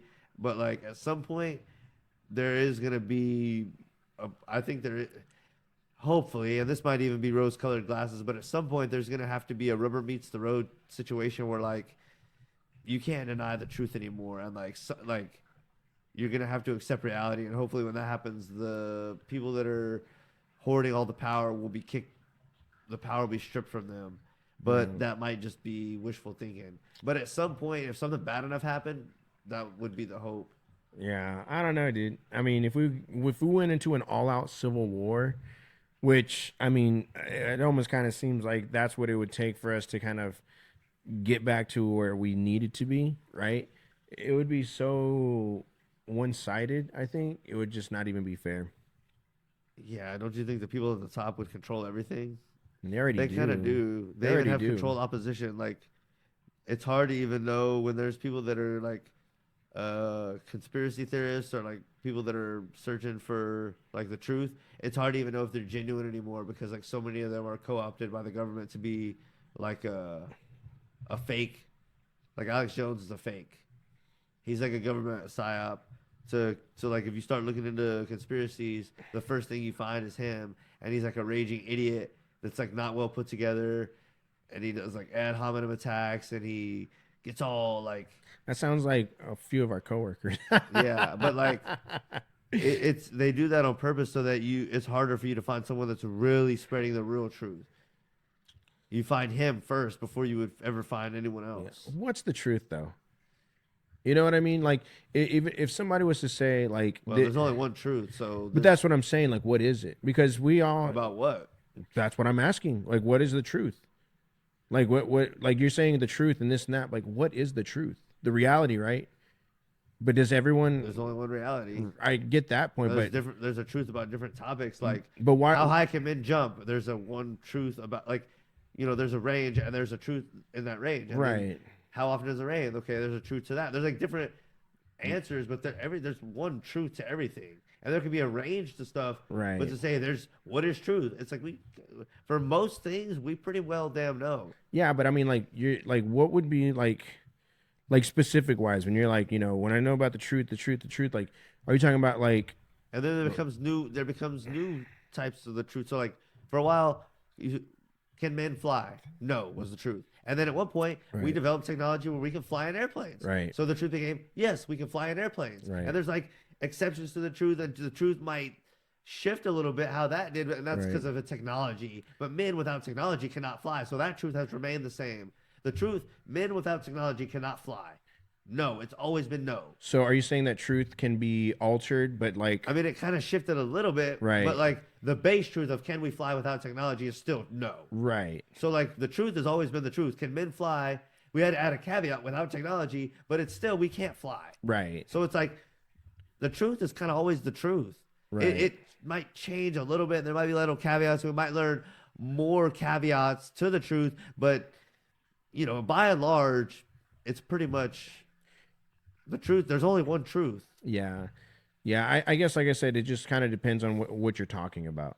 Can we go without oxygen? No. Right. That's a simple one. Right. Now we can hold our breath and there's little things, but like, sure. Can a person live forever without breathing? No. Right. That's never gonna fucking change. We have a baseline as to what that is. There's baseline truths. But I guess some things there's degrees, but like there is a truth. There's some things you just can't deny. Right. So like, you're like, what is the truth? It's like, well, yeah, I mean, when you're saying the truth, I'm asking you, like, what are you talking about specifically? Are you talking about the reality that we're in? Yeah. Are you talking about, like, the government sucks, which we all know is true? Stuff, yeah. Yeah, I mean, I get that, but when you're referring to the truth, my question is, like, what are you referring to? Like, I know what you're speaking of, like, but, like, what is it specifically? Like, the world we live in? People don't acknowledge the truth as anything anymore. You think people just live in denial? Yeah, they live in, like, a fairyland. Voting why do we live in? Do something different. You just need why do we need to vote. Why do we live in fairylands though?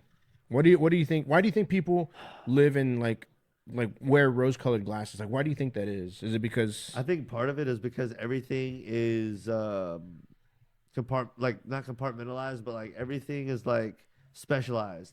Like some people are electricians, and some people are plumbers, and some people are framers. Like even in house building, we're not just home builders where we do everything. Even in home building, everything is specialized. Right. And then there's doctors, but there's not just doctors. There's specialized of every kind of doctor. Right. And then, so it's like, and then with a law, you don't just say, I'm a lawyer. There's defense attorneys and prosecutors, and eventually they work their way up to judges. Right.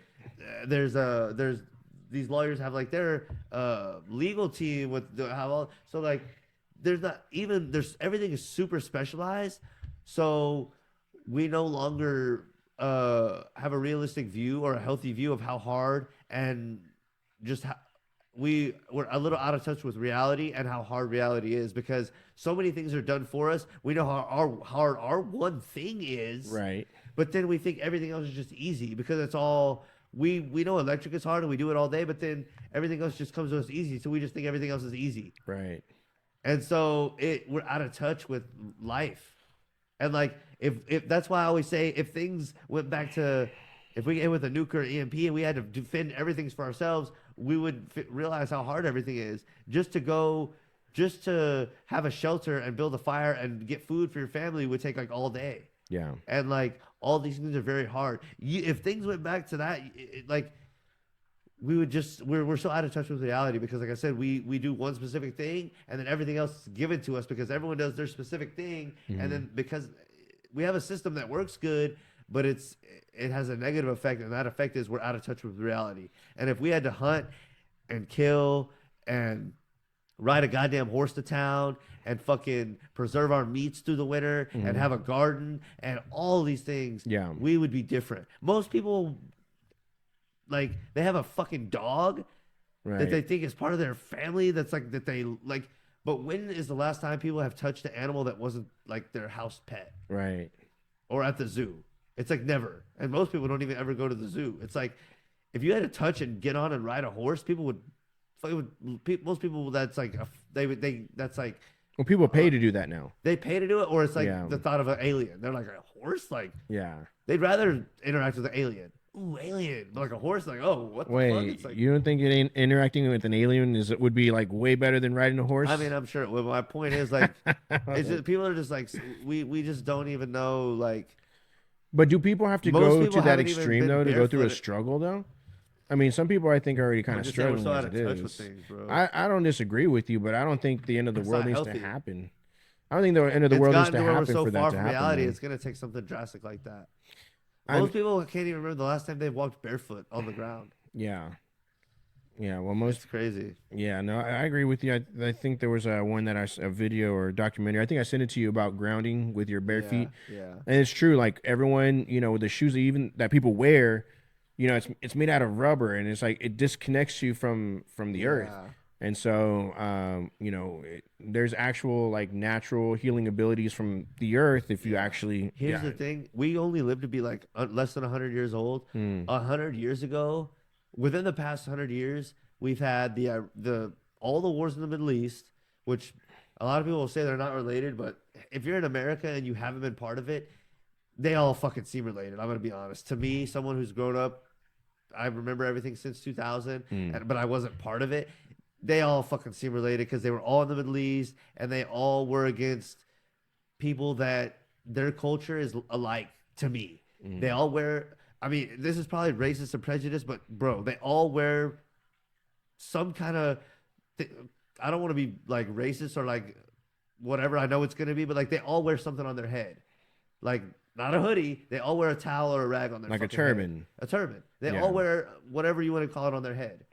And they all wear like a big like gown, and they all like even though those people might hate each other, to me they're way more like than me and you and all the people over here in America because they don't listen to rap, they don't eat fried chicken, they don't drive in a Chevy or a Cadillac or a fucking car, they don't go to the fucking movie theater, they don't do none of the they don't call bitches or babes or whatever the fuck we call them over here. They don't text the hoes. They don't go to the club, or maybe they go to the club, but like most of the shit we do over here, they don't do.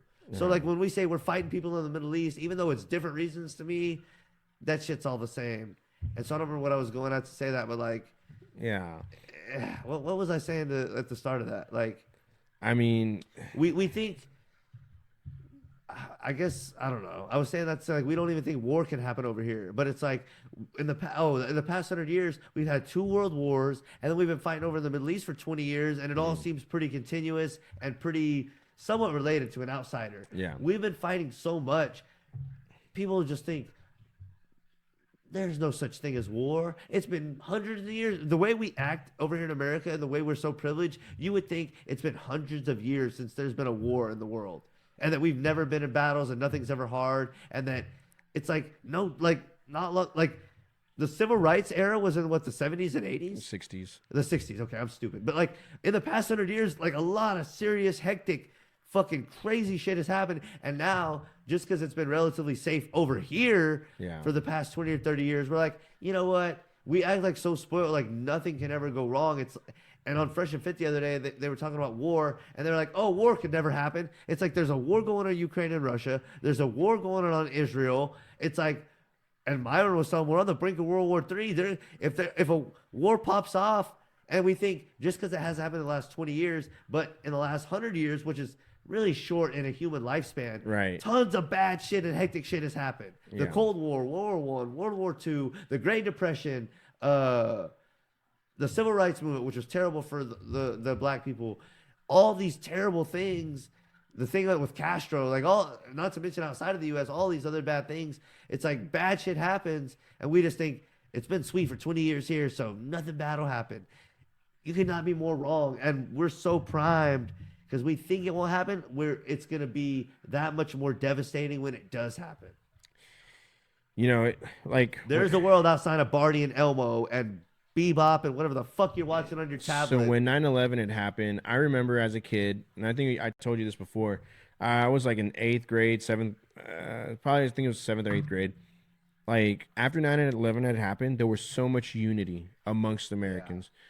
Yeah. Like for those of y'all who remember at 9/11, after it had happened, dude, there was an increase. And to this day, I've never seen it again. People had American flags on their cars, on their house. It was probably like that after World War I and II and shit like that. Probably because it was. We've never seen it though. Well, the thing was like this was us saying, you know what? After the towers were attacked, we're not going to just cower and say, oh no, guys, this is it. This was us saying, all right, you know what? We got sucker punched. All right, now we're going to come back, and we're gonna come back with some fury. It's almost kind of one of those things where, man, a couple of examples would be like, if one of your good friends died, right? You're like, damn, death is real. Yeah. You get that. It's that wake up call. Like, oh shit. Like we get so comfortable. And I think you said that before. It's like, we're comfortable. Why wreck it? You know what I mean? Like why disturb my comfortable lifestyle and this and that? Why do I need to do that? But then when someone you know or someone you love gets killed, gets, in an accident, gets an injury that's life altering, like when you do stuff like that, your mortality is like, oh, it's a real thing. Yeah. You know what I mean? As a country, we have been super laid back, especially after 9/11 when we pulled out of Afghanistan like a couple years ago. Like we're just like, yeah. To me, I'm not like a big conspiracy guy, but it's almost like, there's these two tidal waves. You got the Ukraine-Russia war, and then now you got the Palestine and Israel. It's these two tidal waves just coming at us from two different angles. At one point, some of these are going to have to reach, it's not, is it going to go inland? Yeah. Who knows? But those ripple effects they're gonna hit something. It's just interesting because the Russia-Ukraine thing has not really, like, we kind of forgot about it because it made headlines and then it kind of went to the back of our minds, even though it's still going on. Mm-hmm. But it did not de-escalate before this Israel thing. So now, as you said, it's like what they called it during the World Wars, especially during World War II. I know they called it the theaters, like where the battles are going on. Yeah. So there's like two theaters. There's like the Ukraine-Russia thing, then there's the Palestine and Israel. Right. So yeah, it's like this one didn't calm down before this other one popped up. So now that there's like two fires burning, it makes it that much more likely. If there's like a third pop up, that's when World War III is gonna pop. These are like just all it is just a big herpes outbreak right now, and eventually it's gonna show up in a spot that we don't want it to be, and that's gonna be our home. It's crazy that these people that are so much alike, like I was saying, I'm saying like way too much, but the people in Palestine and Israel are a lot more alike each other than I think they're not. They're more alike each other than anyone over here. I mean, and there's people over here that are like free Palestine, free Israel. It's like, okay, let's say there was no war over there. Yeah. Let's send your ass to live over with the Palestinians for a month. Right. After a month, you're gonna be like, fuck these people. You're like, I want American pavement. I want American chicken. I want to see a set of. Give me my GMOs. I want my. I want to see ass in yoga pants. Even the girls are. I mean, there's just certain things we take for granted. Like over there, their culture is fucking different, bro. But they probably look at us the same way. They do. They look at us the same way. It's like we're so much different when the people that are black and Mexican and white look at each other. We're like, oh, we're so different. But then when we look at them, that's after 9/11, we got attacked by someone from over there. We all unified because it was like, bro, we're way different than them. Yeah. It's like that. It's like, so it's when someone's like, support Palestine, support Israel. It's like, we're more like each other than, even though the Republicans and Democrats hate each other, we're way more like each other than they are, and they're more like each other than they are like us. Like, so it begs the question: who's the real? We all get together one time a year and watch the Super Bowl, even though most of us, and they don't give a fuck about in these situations. Who's the enemy then?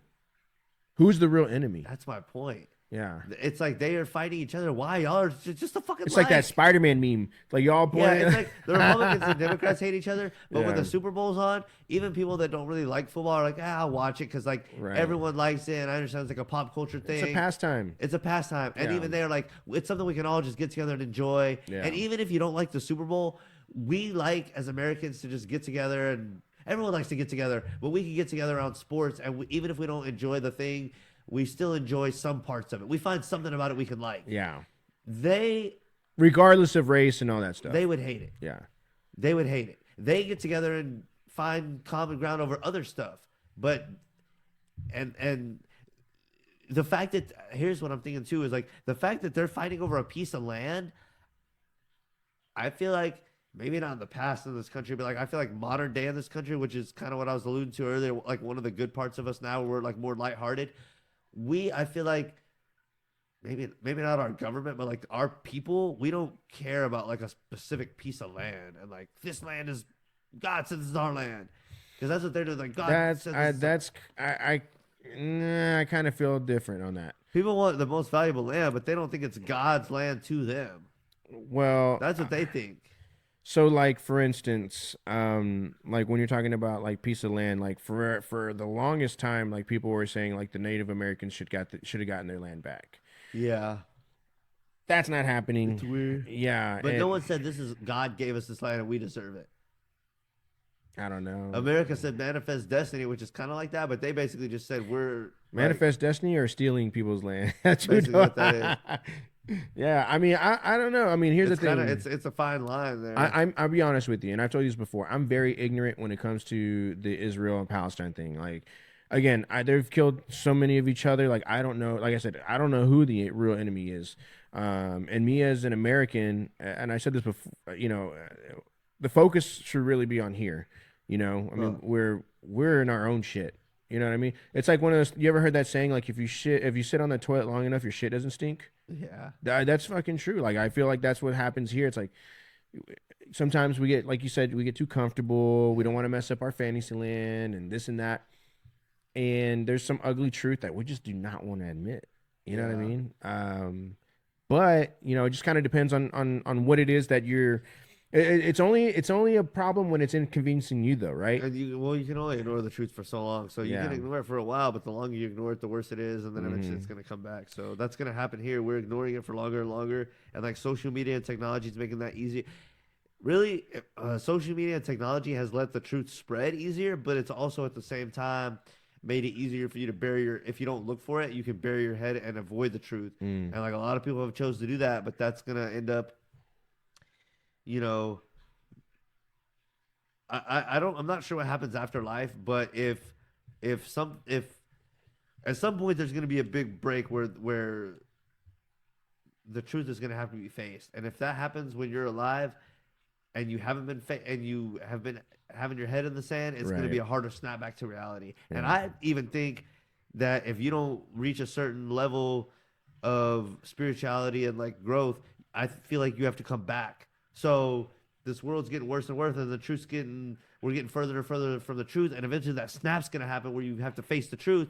Well, if you died right before that, you're like, haha, I didn't have to face it. No, I believe, and this is my belief, that if you didn't develop well enough your soul, you will have to come back, and you're gonna have to deal with it after it snaps when it's tough. So you might come up as like, let's say there was a world war and a nuke went off and things went to hell, and you didn't deal with it and you died before that. Well, you might come back when the world's fucked and you're 5 years after it's fucked, and then you're born, and then you're growing up in a fucked society or like a rebuilding society. Wait, so you believe in reincarnation?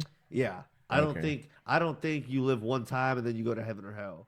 Because to me this is my personal belief. Right. Like, there's too many gray areas, because people will be like, what about a child that died? Like, what about Savannah Soto's baby? Right. You think he's going to just heaven or hell? Or like, what about a kid that is alive for like 6 months and then dies? Right. Or just all these little in-between scenarios, or a 10-year-old that may have been like made mistakes, but like most 10-year-olds don't deserve to go to hell. Right. Or like all these in-between scenarios, like what happens to certain people, or people who do a bunch of bad and then come to God. It's like I think it makes more sense to me that if you try to reach a certain level, and if you don't, you die and you come back and you keep going until eventually you progress to a level where you can move on to a higher So plane. what's the And that highest? makes more sense What's the because highest plane then? I don't know, but that makes more sense because in that scenario, no soul gets sent to hell and like basically wasted. It's like everything gets recycled until you eventually move up. That way you can say, well, there's a murderer and he's a creepy evil guy. It's like maybe he played some role and then in his next life he might start to get better and eventually he's gonna work his way through it and like move on. Yeah. But like that seems like a more realistic thing instead of saying like someone just goes to they're alive one time, one chance, heaven or hell, boom, dead, gone. Yeah. And because then like some people are like real borderline. It's like they're just gonna go to heaven. It's like that doesn't make sense. It makes more sense that you have to keep coming back and working through this medium until you're deserving to move on. Yeah. And that way everyone gets to heaven eventually, but you don't get there before you're ready for it. I don't know, man. I believe the other way. I think you get one shot. I think that just wow, bro. That does not make that to me, because there's so many people that are like just like it's like I don't. There's so many people that is like obviously you don't deserve to go to hell, but man, I cannot see you in heaven. Like, yeah, no, I think you get. I think you get one shot, and one shot only. And the thing about it too is like, you know, I think if there was a reincarnation thing was like if it was kind of like the way for sure, we'd all probably be like, yeah, in my previous life I would, you know, I did this, but now I'm here to come back. If you knew everything, that'd make you too like high above the game. You wouldn't truly learn the lessons well enough. Right. You think you knew it all. My problem with the live once thing is like, what was I gonna say? That's just, man, that leaves a lot of gray area for like a lot of people. I mean, it probably, but the reincarnation thing is the same way, because it's like if it's one time and you die and you move on, then that means that children are like a lot more important. And what's the role of kids? Yeah, I mean, you know. So do you think you're supposed to pass on your genes and kids? As far as like your DNA? Yeah. Yeah, I mean that's what happens. Yeah, that's what happens. I mean, if you take a biological test, my kids are gonna show up as me. You know what I mean?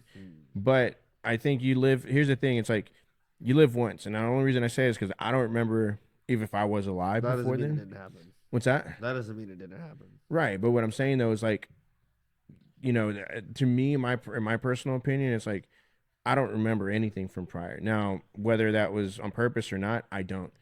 And I feel like when you are subject to doing it the one shot way, to me, that makes it that much more of an important for you to get your shit together, because it's like, I only have one shot. If in my mind, I'm thinking I'm going to reincarnate, then what's stopping me from purposefully making mistakes and say, oh, well, I'll come back You'll never get out of here. You want to be stuck in this forever? If you think you live one time and you're done, then that means people think, well, like that tends to lead people to think, well, like I'll just like kind of like a fuck it attitude because they don't have to do any of the work. Where if you come back here no matter what, and you keep coming back here until you eventually you're like, all right, like do the work to get out of here, and you eventually will. But do people work though? People don't even work physically. Yeah, it's getting worse and worse, and people are getting lazier and further from the truth. That's why. So what's the incentive? Eventually, it's gonna break, and it's gonna pull people back to the truth. I mean, like I said, reincarnation. I mean, it could be a thing. I mean, it could be. It's the only thing that makes sense to me. And if that works for you, that's great. But like I said, for me, I feel like because then if you're saying it's a one time, then does when people die, you think they either go to heaven or hell? I mean, yeah. And you think that depends on who they believe in? Like, yeah, you got to accept Jesus Christ into your heart. That's what they say. See, I mean, it's in the Bible, so I don't. I mean, if the Bible's a lie, then then we've been lied to. But it specifically says in the Bible, we've been lied to. Nobody gets to the heaven except through the Son. What about people that never have the chance to read that, or grew up before that was around, or all this kind of stuff? I don't know. I didn't write the rules. I just saw that doesn't fly with me. But it's in the Bible. I know the Bible. So you're going to dispute the Bible and say that it's a lie? I'm more than comfortable with doing that. That's fine. You can. Yeah, but the Bible's not. It does not stop in there with me. I mean, it doesn't have to. You can believe what you want, but for me personally, on when it comes to that, it's crazy because the flat earth's all through the Bible, and I believe that, and you don't. But you believe the Bible, but But you don't. The Bible, I You don't can't. really, It's one of those. I'll be all. Maybe not for you. Because like for the people that didn't read it, like people all over the world that like before it was widespread that you could just say like, well, they're not gonna go to heaven because they didn't know about Jesus. It's like, no, bro. Yeah. That doesn't if that's how God is, I don't want to be with that kind of God. And like that no person I serve would be like that. That's foolish. So That's who's the God of reincarnation? I don't know. He is the God. There's only one. If God's real, there's only one. Well, maybe not, that's not even true. I don't know. But like, I'm not saying it's a different God. I just don't think. I think everyone has a misconception of how things work. And I think the one time thing just doesn't really make sense to me. And the fact that you would have to know about Jesus and like the Bible to get to heaven doesn't really make sense to me, because there's been people that were like higher developed and better people that didn't know about it. You think they're going to hell? That doesn't fly. I don't know. I mean, do murderers deserve to go to heaven? I don't know. I don't know. I mean, they don't just because they believe in the Bible and say Jesus is their savior. They don't. That doesn't call that. Just saying that stuff alone doesn't do anything. So then, how does someone get to heaven? That's not for me to decide. But it's there for you to decide whether or not they make it. You just said that doesn't mean that they should or whatever. Yeah, I can tell you what doesn't qualify. It's hard for me to say what does. Yeah.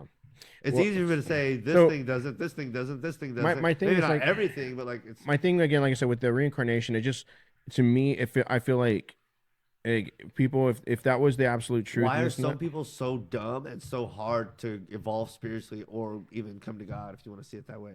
Why are some people so much more likely to do it and some people so much harder to do it? Because I don't think people have been through shit before. Everybody's been through something. I think like the absolute worst. Some people are just stupid. That too. Why would God make some people less likely to come to him if there's only one shot, heaven or hell, and some people are just stupid or like just less spiritually developed? Yeah. I mean, people still have free will. At the end of the day, you can do whatever you want. But why would he make them like that? You know what I mean? Like, do you want robots? Would you like to have robots working for you, or do you want people? Wouldn't you give everyone an equal chance though to like get to the? I mean, you got an equal chance. I mean, I don't think so. I mean, you think everyone gets an equal chance mentally? No, because there's people that are born with some stuff. But I mean, I think it like and some kids die before they even learn how to read or walk. It's like, what happens to that kid? I don't know, dude. I don't have the answer for that. But I do. They end up coming back and they get to try again. It's why they didn't do anything though? I know they didn't do anything to maybe it affected their mother or dad or the person that killed them or whatever happened, and it's part of that person's growth. I think everything affects everyone as part of growth for somebody. No, because they didn't do anything. Like you said that. I know, but maybe it impacted the mother. Like my mom had like a miscarriage before me, and like maybe that. Who knows what the fuck's up with that? Maybe that affected her and my dad in a way, and affected the way things go. So you think I guess he would have been your older brother. Yeah. You think he's here as a younger kid? Who the fuck knows? Yeah. That'd be dude, how would that be? Maybe that just never. Maybe it was like a shell, but there was never a soul in it, and so like it just never really counted. Or maybe there was a soul, and then like he had to come back again or something. Who knows? But it's like you think that thing just goes to heaven or hell, and that's it. It's like no. There's probably something else going on with that soul if a soul was ever placed in that shell. But if not, then like, is it like a bad cookie? You know what I mean? Like it. But it's like there was probably a purpose for it, and like everyone just thinks everyone thinks. A lot of times things are black and white, but I think when it comes to this is such an important thing. I don't think it is so black and white. I don't know. I feel like I said the one shot. I think it should incentivize people to be like, this is a one-time thing that I got. I got to make the most of it. Otherwise, you're just gonna piss your life away, and then what? People come back. And they piss their life away because they think Jesus died for them, so they think all I got to do is believe in this thing. That there's little like, how would I put it? I have to believe in this thing that it takes belief and not proof, and I'm believing that someone did something for me so that I'm going to heaven. Yeah, you live by faith, right? That's what it's all about. You live by faith. You live by faith. Yeah, you do. You don't. That gets into a tricky thing. Everyone puts faith in something and puts faith in things, but I don't live by faith in Jesus. They didn't say that's what it's insinuating though. No. When you say that though, when I say someone died for you and you think that and you live by faith, it's like okay, no, that's taking a leap. I mean, at some point you do. regardless if it's explain that because I don't even know. Explain that. Okay, like when you get in your car, you have faith that it's going to turn on, right? You don't know for a fact. At any point, it can crack, right? Like you can just shit all like on the street when you're driving. Not living in faith. You went off a probability of what's happened before and all that kind of stuff. Right, but it's still faith. You're like, I have faith that this car is going to make it. If you did not have faith in your vehicle, you wouldn't drive. Using terminology. What do you mean? You're trying to like assign this like term faith to like when you know the probability of things. Probability? What are you talking about? You know that your car starts every time. You think it starts every time? You don't think that you know the probability based off of past experience, right? No. Can you touch your car? Sure. Okay, bro. What are we even talking about then? What? What are you talking about? You start your car by faith, like you never started it before. You haven't touched it. No, I said you have faith that your car is going to start, right? No. You don't? No. Okay, so then you're just like, fuck it. You're going off of what's happened in the past, right? Okay, but can your car fuck up? Yes or no? Yes. Okay, but you have faith that it's going to work. It's not called faith. That's not. You're putting a term on that. That's not accurate. So you have zero faith in anything. I'll just boil it down to you. So you don't have faith in anything. And you have to have faith in something. I guess. I mean, dude, if you live faithlessly, like, dude, that's just mind-boggling. Regardless if it's religion related or not, you gotta have faith. I mean, that's just what it is. You know what I mean? Okay, what's your point to say on that though? Well, it's just like you said. Well, I'm more of I'm more of a faith person than I am believe. So I'm like, yeah, that's what I was. Okay, you have to have faith in things. What's your point? I just agreed with you. What is your point though? You said you're like, well, I have to. I don't have, in order for like. But Jesus, did you? I don't even think you had a point. Did you? Yes. What was it? Because you said like when it comes to Jesus, you're more, or like religion and stuff like that. You're more of a faith person as opposed to seeing it, right? Yeah. Okay. So yeah, so by nature you have faith, meaning that doesn't mean that's the majority of what you. Even if everyone has to have faith and have to have faith in something, that doesn't mean you're like putting that as a priority or majority faith. Right. I guess what Christians do. They're like majority faith and in Jesus. Right. Yeah. Well, yeah. I mean, that's what I'm saying. Live by faith. Now you can turn it into, well, I don't want it to be religious or into Jesus. That's fine. Regardless, you still live by faith. It's almost like you're unintentionally religious. You know what I mean?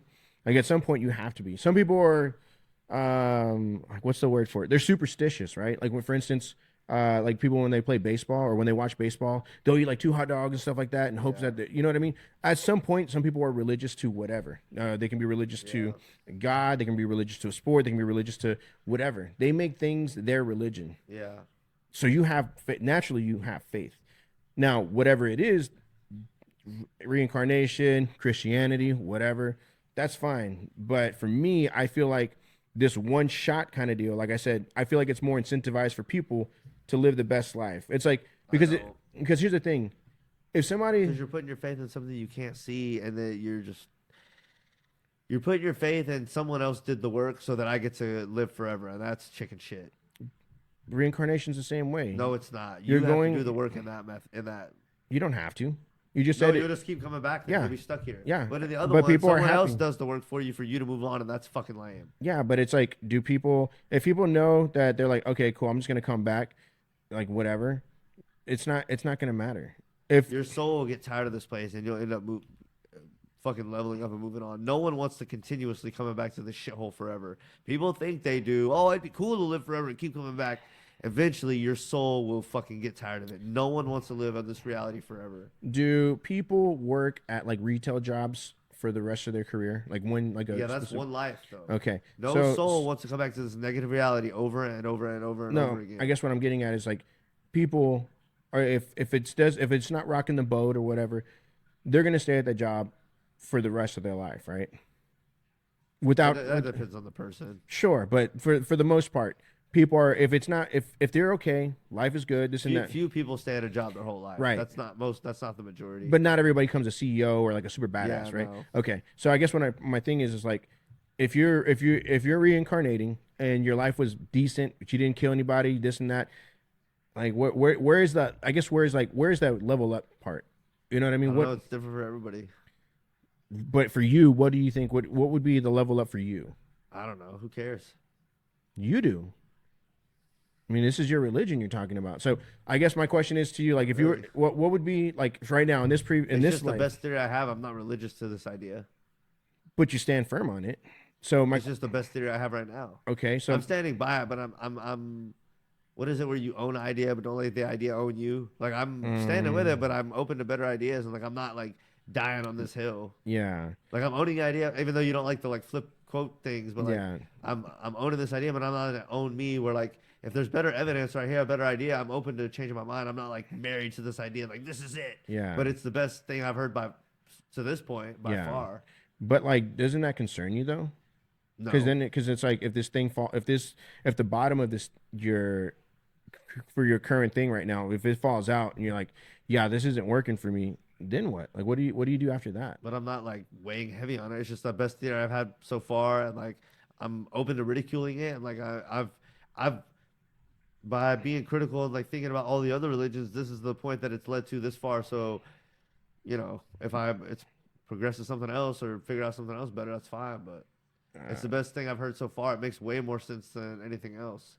Not to me. Like, you don't even know what the level up is for you. Like, that's why I'm like if this But is you're the just best, believing in heaven. You don't know anything about it either. You're just believing in it. yeah. It's So I mean, faith. we're not that far Yeah, off. I got I mean, faith.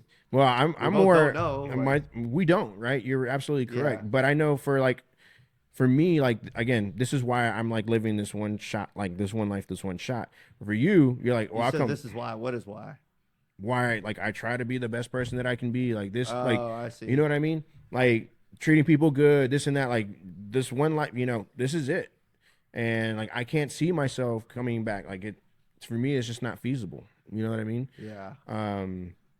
And like I said, and I'm not trying to like change your religion or your point of view, but it's like, at the same time, it's like, man, so at one point or another, we all meet the maker, right? We all have to, we're all gonna have to cash in those chips and see what happens. But for me, I think on my deathbed, like I'll have that peace of mind. You know what I mean? Where I'm like, okay, this is it. I've been prepping for this day, or if I get shot or killed or whatever, you know what I mean? Like, in my mind, I'll be like, all right, like, okay, this was it. This ride's over. I had fun. What percentage of people are Christians and believe like you do worldwide? I don't have that percentage. I don't have no in front of me. I know it's like the second biggest religion behind I think Islam or Muslim or Islam. Yeah. But it's up there. It's around the world for sure. Why do you ask? Do you want to go to heaven with all those people that are believe like you? Sure. Why not? Why wouldn't I?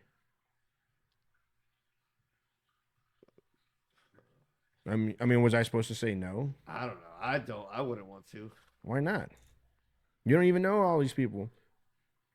Maybe some of these people are really kick-ass people that you're like, man, hey, that flat earth, we were right? Like, you know what I mean? Like, some of these people are some people that you probably have more in common than you and I. I mean, why wouldn't you want to get to know more people? Like, I know you're not a big people person, but I mean, dude, when you get to heaven, dude, like, it's like, do I think it's like streets of gold and stuff like that? I don't know, like what they say, but I love talking to people. And if I met somebody in heaven that I was like, dude, did you see that Cowboys game or this and that? Like, bro, like, you're gonna tell me like that wouldn't sound like a badass thing? We're not working. We don't have to go clock in and out or whatever. You know what I mean? Like, just think about that. Like, honestly, man, I think heaven is like, I hope there's no jobs in heaven. Let me just start off with that. Because if there's jobs in heaven, dude, I'm going to be like, damn it, dude. I got out of this planet. Now I got to go clock in heaven. But no, man, I would love to talk to people in heaven. I would meet, man, who would I talk to, man? I would, hopefully Pac is there. Maybe not. I don't know. But I would talk to him. I would talk to, who else? Bob Ross, Mr. Rogers. Like, there's a lot of people I would like, man, dude, huge fan. Like, you changed my life. Like, you know what I mean? Like, there's some shit that you did, like, that one painting, like, dude, that was dope. Like, you wouldn't want to do that? Like, Wow. Like, what would be your heaven? Like, what's heaven for Logan? Silence. I'm kind of done with all this shit, aren't you? With what shit? Life? Yeah, I mean, Bro, we're not gonna have to hug you on camera. no, just like I don't know, dude. Ugh. Hey, man, no, dude. I fucking love life. I've told you this before, man. Life is good. Life is like I love, man. I love my life. It's not perfect, and I'm not, I'm not in like a $1 million home, but I'm not living under a bridge either. Like my life is good. Yeah, I don't know. It's Like, but what's heaven for Logan? Like, what's heaven on earth? Like, just give me your. And I'm not gonna say shit. I will let you. Like, I won't interrupt you. just I don't know. Like, no. Okay, so silence. Silence is one. I don't know. It's just interesting. I don't know. It's yeah, I don't know. I don't know. No, Most people can't seem to stand other people. I can't see them being in heaven together. It's just I don't know. I don't know. Yeah, man, wow. But I'm asking you though. I don't think people can stand to be like people go to a football game or a basketball game and like by the end of it they're ready to get away from the other people. It's like you want to be with these people forever. It's like no, you don't. I don't think people really want that. That's different. It's like this romantic. That's different. I think people have this romantic idea inside their head of like people. Yeah. It's like. That's different though, man. Like I'm with you on that. Like when me and Amanda we went to a concert. Hey, before the end of the song was done, like the last song, bro, I was ready to beat the traffic to get the hell out of there. Like I'm with you on that. Yeah. But like to just annihilate people and just be like that would be the ultimate hell. If there was like a place where it was just a desert with nobody around, bro, that would be hell. I wouldn't know what to do with myself. Like, dude, that's scary. And like I said, man, like, hey, I know this world ain't perfect, and I know there's some assholes out there, but bro, there's some really good people out there. Like, there really are. I know it's hard for you to believe, but I promise you, man, like people that are watching this videos, like they're probably some cool motherfuckers that we haven't even met yet. Yeah. I don't know. We'll see. Yeah. I'll be honest with you. It concerns me that, like when I ask you about like your religion, you're like, well, I'm not sure. I'm saying, I'm kind of this and that. When I ask you what makes you happy, you're kind of like, man, well, I don't know. Like, but when I ask you what pisses you off and what upsets you, you're quick on it. Yeah. Like, isn't that like, don't you feel like that's, you know what I mean? Like, I wasn't meant for this time period, I don't think. Oh man, I think I think otherwise. I think you're here in the perfect time. I should have been like a different time. But shit was like a little more rough. What is like the 50s, the 40s? I don't know. Something else. Caveman? Ooh. Logan a caveman, bro. Ooh. Bro, you would have been clubbing hoes over the head. Left and right. Yeah, it's interesting. It's real interesting. Yeah. I don't know, man. Like I think like I said, dude, we're only here for so long. Yeah. Even if your reincarnation theory is correct, this life that we have, dude, it goes by fast. What's 10 years been like for the last 10 years for you? Yeah. Shit, dude, I blinked my eyes twice and I'm already 5 years from where I was at. Fucking COVID, dude. It's already like 4 years, dude. That time's going by fast, man. Like, I just can't sit here and be like just not happy or, to me, I don't like to let other people's opinions, thoughts, actions, I don't like it to dictate how I feel. Does that make sense? Yeah. Like if somebody's having a bad day or this and that, will I go up to him and be like, "Hey man, blah blah blah blah." I'll assess the what they're feeling, and if they're open to it, cool. Yeah. If not, hey man, yeah, I get it. If you want to talk, I'm here. But like to me, man, I told you this before, man. I love people. Like people are fucking awesome. There's some amazing. I know there's some shit dirtbags out there, like just that absolutely they're next to dog shit. They're nothing. Yeah. And then there's awesome people that really dedicate their lives to doing awesome shit. People that see things that us humans or us regular folks that we wouldn't know how to respond. There's surgeons out there that are doing life-saving surgeries on people that this is their last line of defense. You know what I mean? Yeah.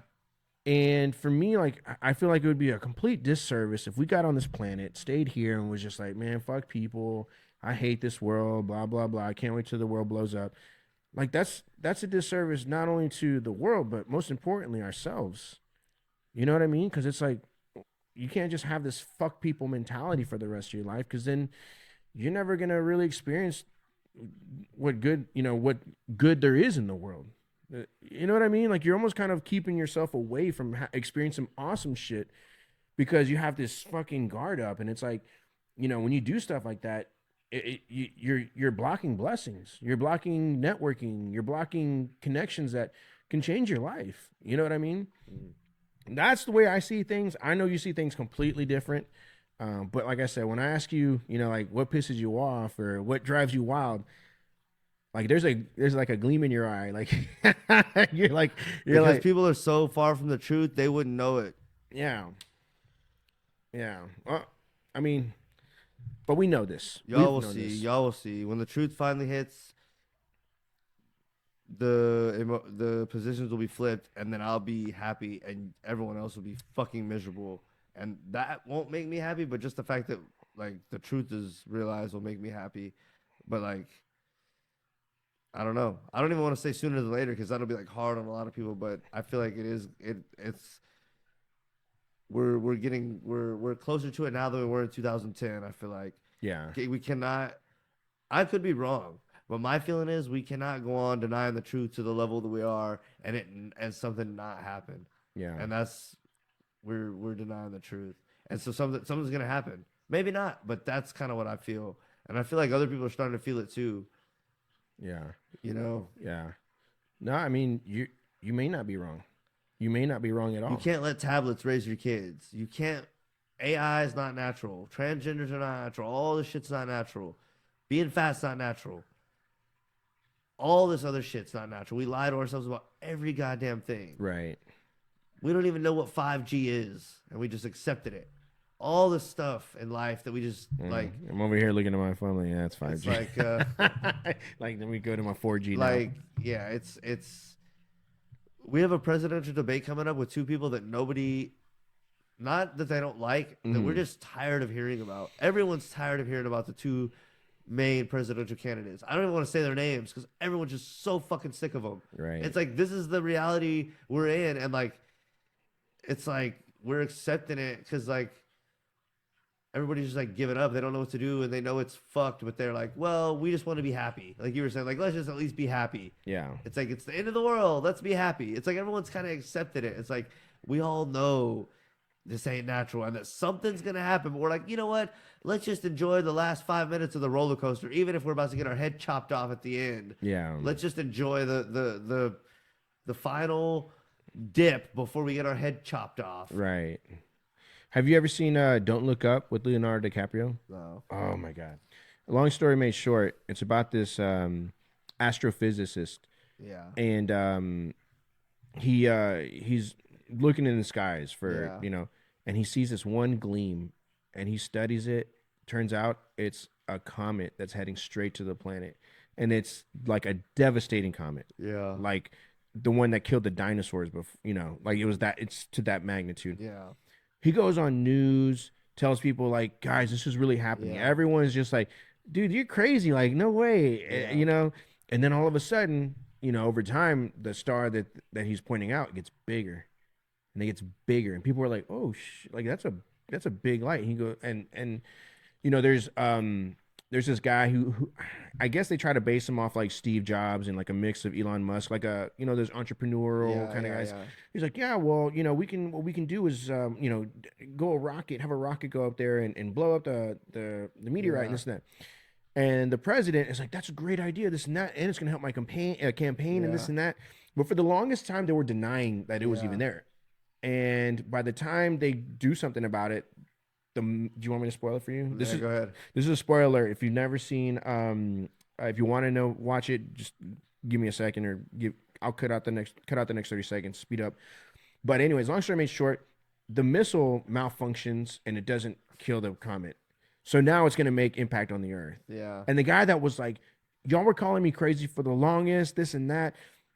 He was right. Yeah. And the world ends. Yeah. And guess what happens? What? The elitists, the top people, they go off on a spaceship and get away. Yeah. Now, the funny part about it is, like 100 years later, they land on another planet. Uh-huh. And then when they get out of it, there's a monster that comes and eats them. Because, oh, shit. Yeah. But, like, and now, that's what I'm saying. Like, you may not be wrong. You know what I mean? I say that to say, like, what you're saying is you may not be wrong. Yeah. About like the roller coaster, people getting their heads chopped off. Yeah. But if that's what it's inevitable, like if that's what's gonna happen, it's gonna happen. And the people that died on that ride, they didn't die in misery. They didn't die, you know what I mean? Like they went out like happy. They're gonna be miserable right before they die. Maybe. Yeah, they will be. Maybe. It might be a brief second, or it might be a couple days or a couple months, but people that are disillusioned right now, when the truth hits them in the face, they're going to be miserable until they accept the truth or die. And the further away from the truth you are, the harder it's going to be to accept. Yeah. That's true.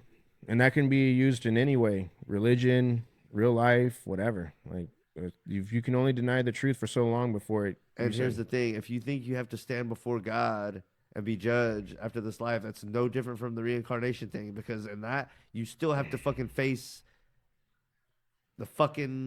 you still have to be accountable for your actions and keep facing reality until you come back and elevate to a new level. So in one way or another, you're still fucking facing God. You have to level up to get out of here. Do you know Les Brown? No. He's a motivational speaker, and he said, imagine there's a clip, and I'll play this in one of our future shorts. But long story made short, he goes, imagine, if you will, you're on your deathbed, right, and you're surrounded by people with disfigured faces, you know, like just they look miserable, like they want to cry, and you're in your deathbed, your final moments, and those people that are around your deathbed are the dreams that you had, the ideas, the stuff that you wanted to do but you never did because you were afraid to take risks, you didn't want to do it, you were lazy, this and that.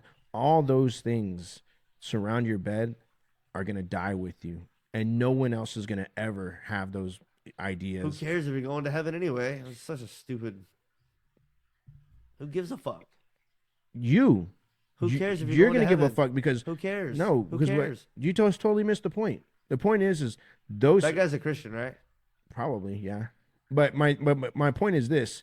My point is this, is like, ultimately, regardless if you believe in God or not, you're going to have to face yourself when you die.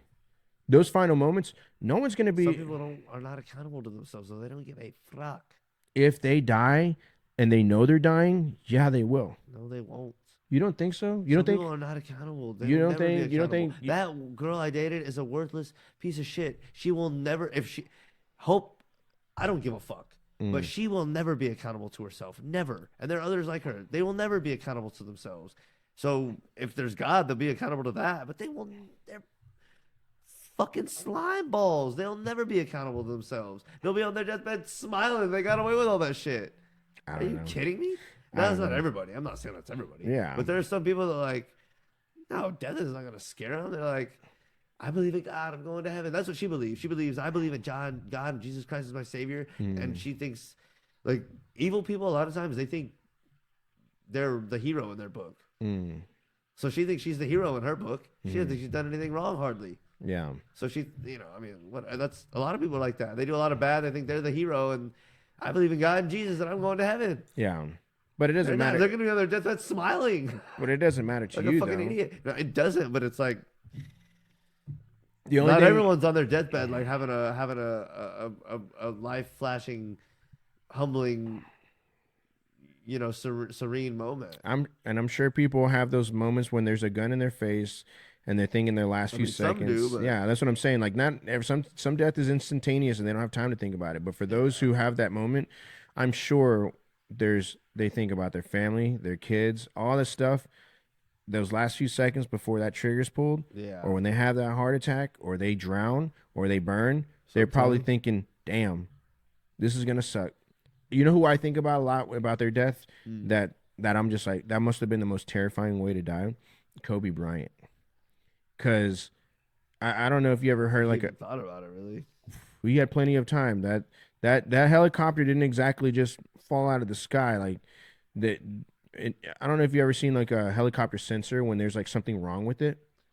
Have you ever seen those or heard them? How do you know what happened though? There's already an investigation. They've already released it. But you believe all that? Yeah, that's the reason why they have all those airport things and and like those They people pretty much crashed and died, right? Yeah, but it's not like a head-on collision that, they ran into another car. That thing spun out of control. For what, 30 seconds? That's a long time to panic. You don't think 30 seconds is a long time to panic? I mean, Holy shit, dude! 30 It seconds. seemed like they were in the submarine that was checking out the Titanic. That was more instantaneous than Kobe's death. You think? Yeah, they got. I feel like there's more agony for them. Probably because I'm sure they were like for a second like somebody in Kobe's helicopter could have fallen out and died right away. I mean, you don't know what the fuck happened. Well, they crashed in the helicopter. Yeah, but we don't know exactly what happened. What I'm saying is this: 30 seconds, 10 seconds.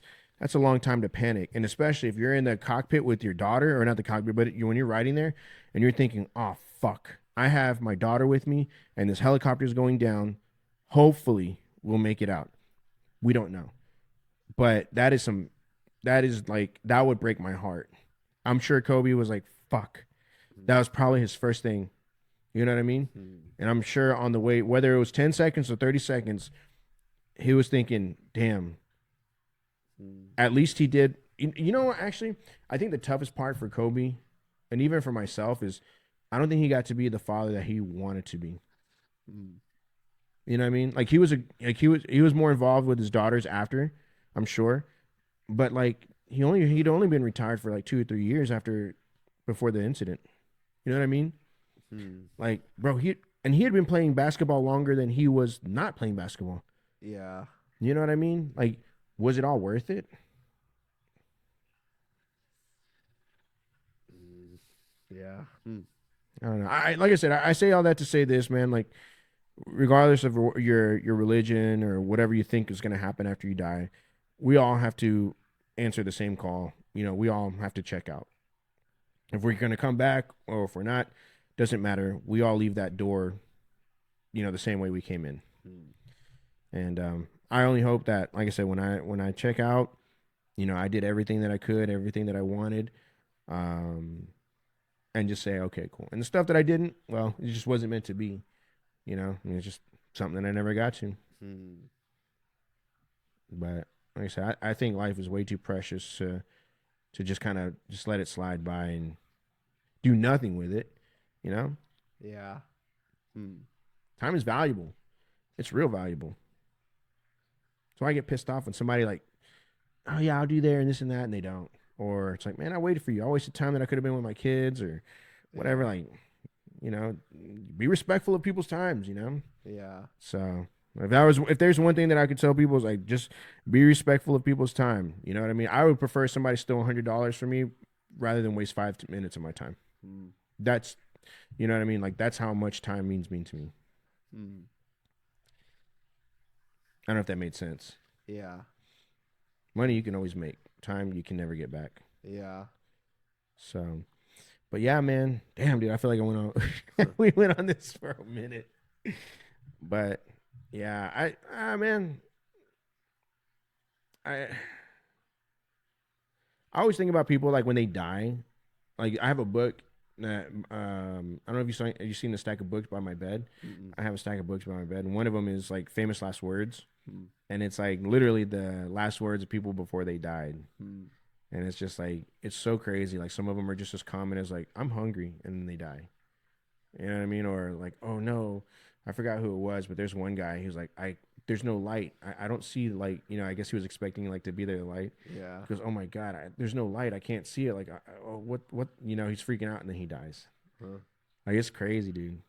Crazy. Do you fear death or no? No. You don't? Damn, dude, you're ballsy, man. I don't. I'm afraid of death, dude. Why? You think you're going to heaven? Yeah, but I don't want to die. Like, why? You're going to heaven. I know I get to go to heaven, but like I still want to see my kids grow up. I mean, that'd be kind of cool. I want to see the Super Bowl champions of the Dallas Cowboys. Like Dallas Cowboys win a Super Bowl. That'd be cool too. Like there's shit that I'm just like, man, I'd be so pissed if I died you know what I mean? It's all the Christians that are scared to die or don't want to die. I want to live forever. It's like, what? I didn't say live forever. I said either scared to die or don't want to die yet or want to live forever. It's like, why? It doesn't make no sense. You don't think it's crazy. I think I think people who say they're not afraid of death are lying. I think so. Because it's like, why? You know what I mean? Like, how would you not be afraid to die? I don't know. Not everyone's the same. Well, clearly, but I mean, dude, like, like when you die, like, dude, there's no coming back. There's not a reset button. I know you think there is, but it may not be you're not going to be the Logan that I know. Yeah. You're going to be like some Mexican dude with like 4 kids. Hmm. Yeah. Oh, damn. Imagine that, Logan. You came back as a Mexican dude with 4 kids. Yeah. Bro, you'd be me. Except with 3. Yeah. But damn, dude. What if you died and your life was harder than it was before? Yeah. Then what? Like, what do you do then? Yeah, I don't know. Be eating beans all day, wearing work boots to sleep, like driving a beat up truck, like you know what I mean? What do you think? Like, if we lived before this, what life was like? It was probably harder if we lived before this. I don't think they knew that.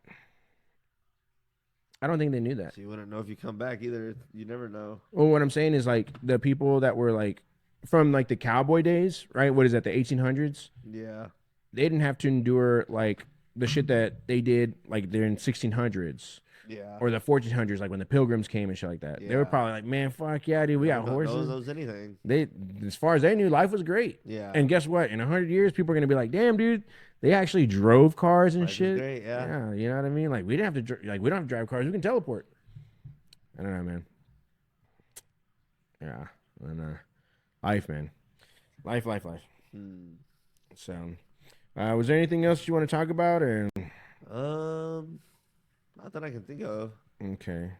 Yeah, I mean, like I said, this episode was kind of a bonus one. We just had some time to make another one right after the Donny interview, which if you have not checked out, that's episode 6 with Donny Wills. It was a really good interview, and I think we're gonna do a part 2 for sure on that one. That was really, it started getting real good towards like the second half, and I was like, oh, you're like, I gotta go, and I was like, no. Yeah, we'll have him on again. Yeah, and but yeah, this is kind of like a, like I said, 6.5 or whatever. We're gonna have another one next. Well, I think Friday. Friday. But yeah, like I said, this one, like I said, was kind of an impromptu, just kind of get together. We went to go check out some wings, which we'll post videos in the Instagram or whatever.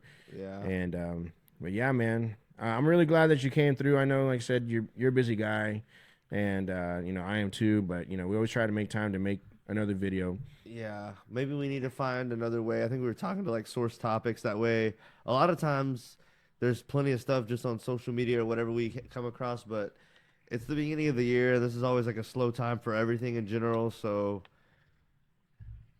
we're, we have topics, but sometimes we want to talk about stuff that no one else is talking about because you don't like.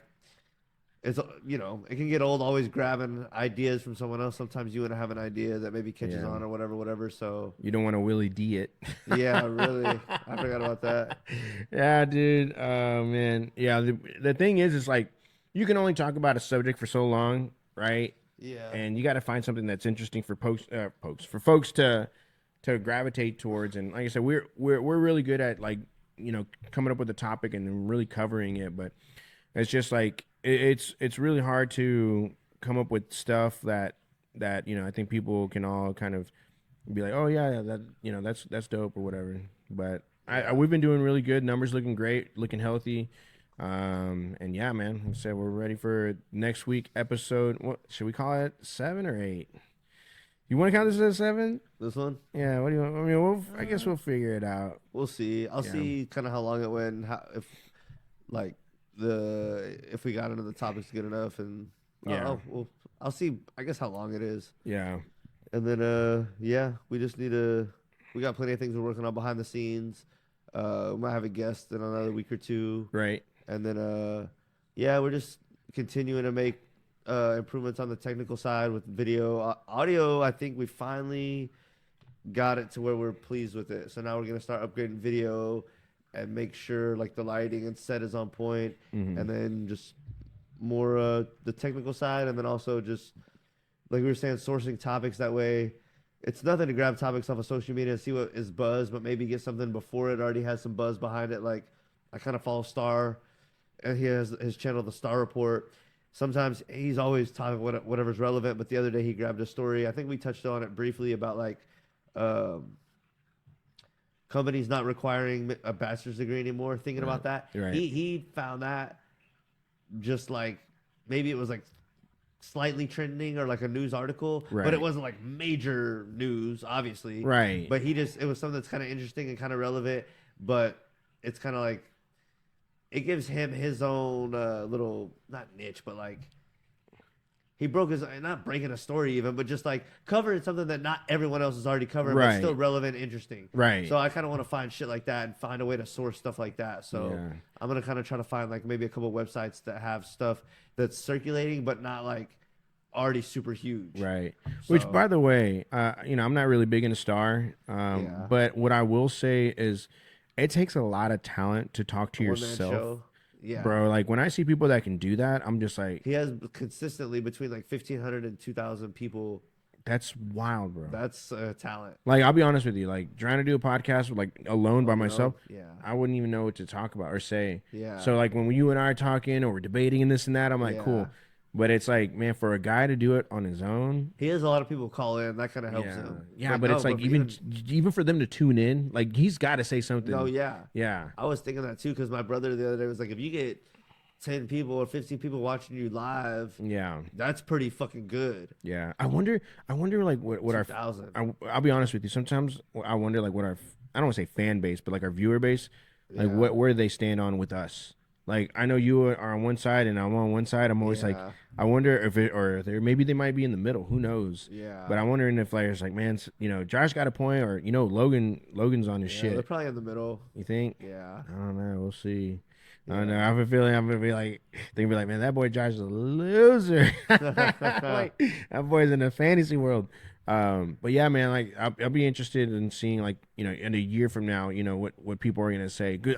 My thing is this, like I love when I see like a video that I'm like a YouTube video that I'm like, oh, that's awesome, and then I go into the comments and then you can see people going back and forth, and some people talk shit, oh, your mom's a hoe, this and that, and then some people actually have an articulate conversation or an argument.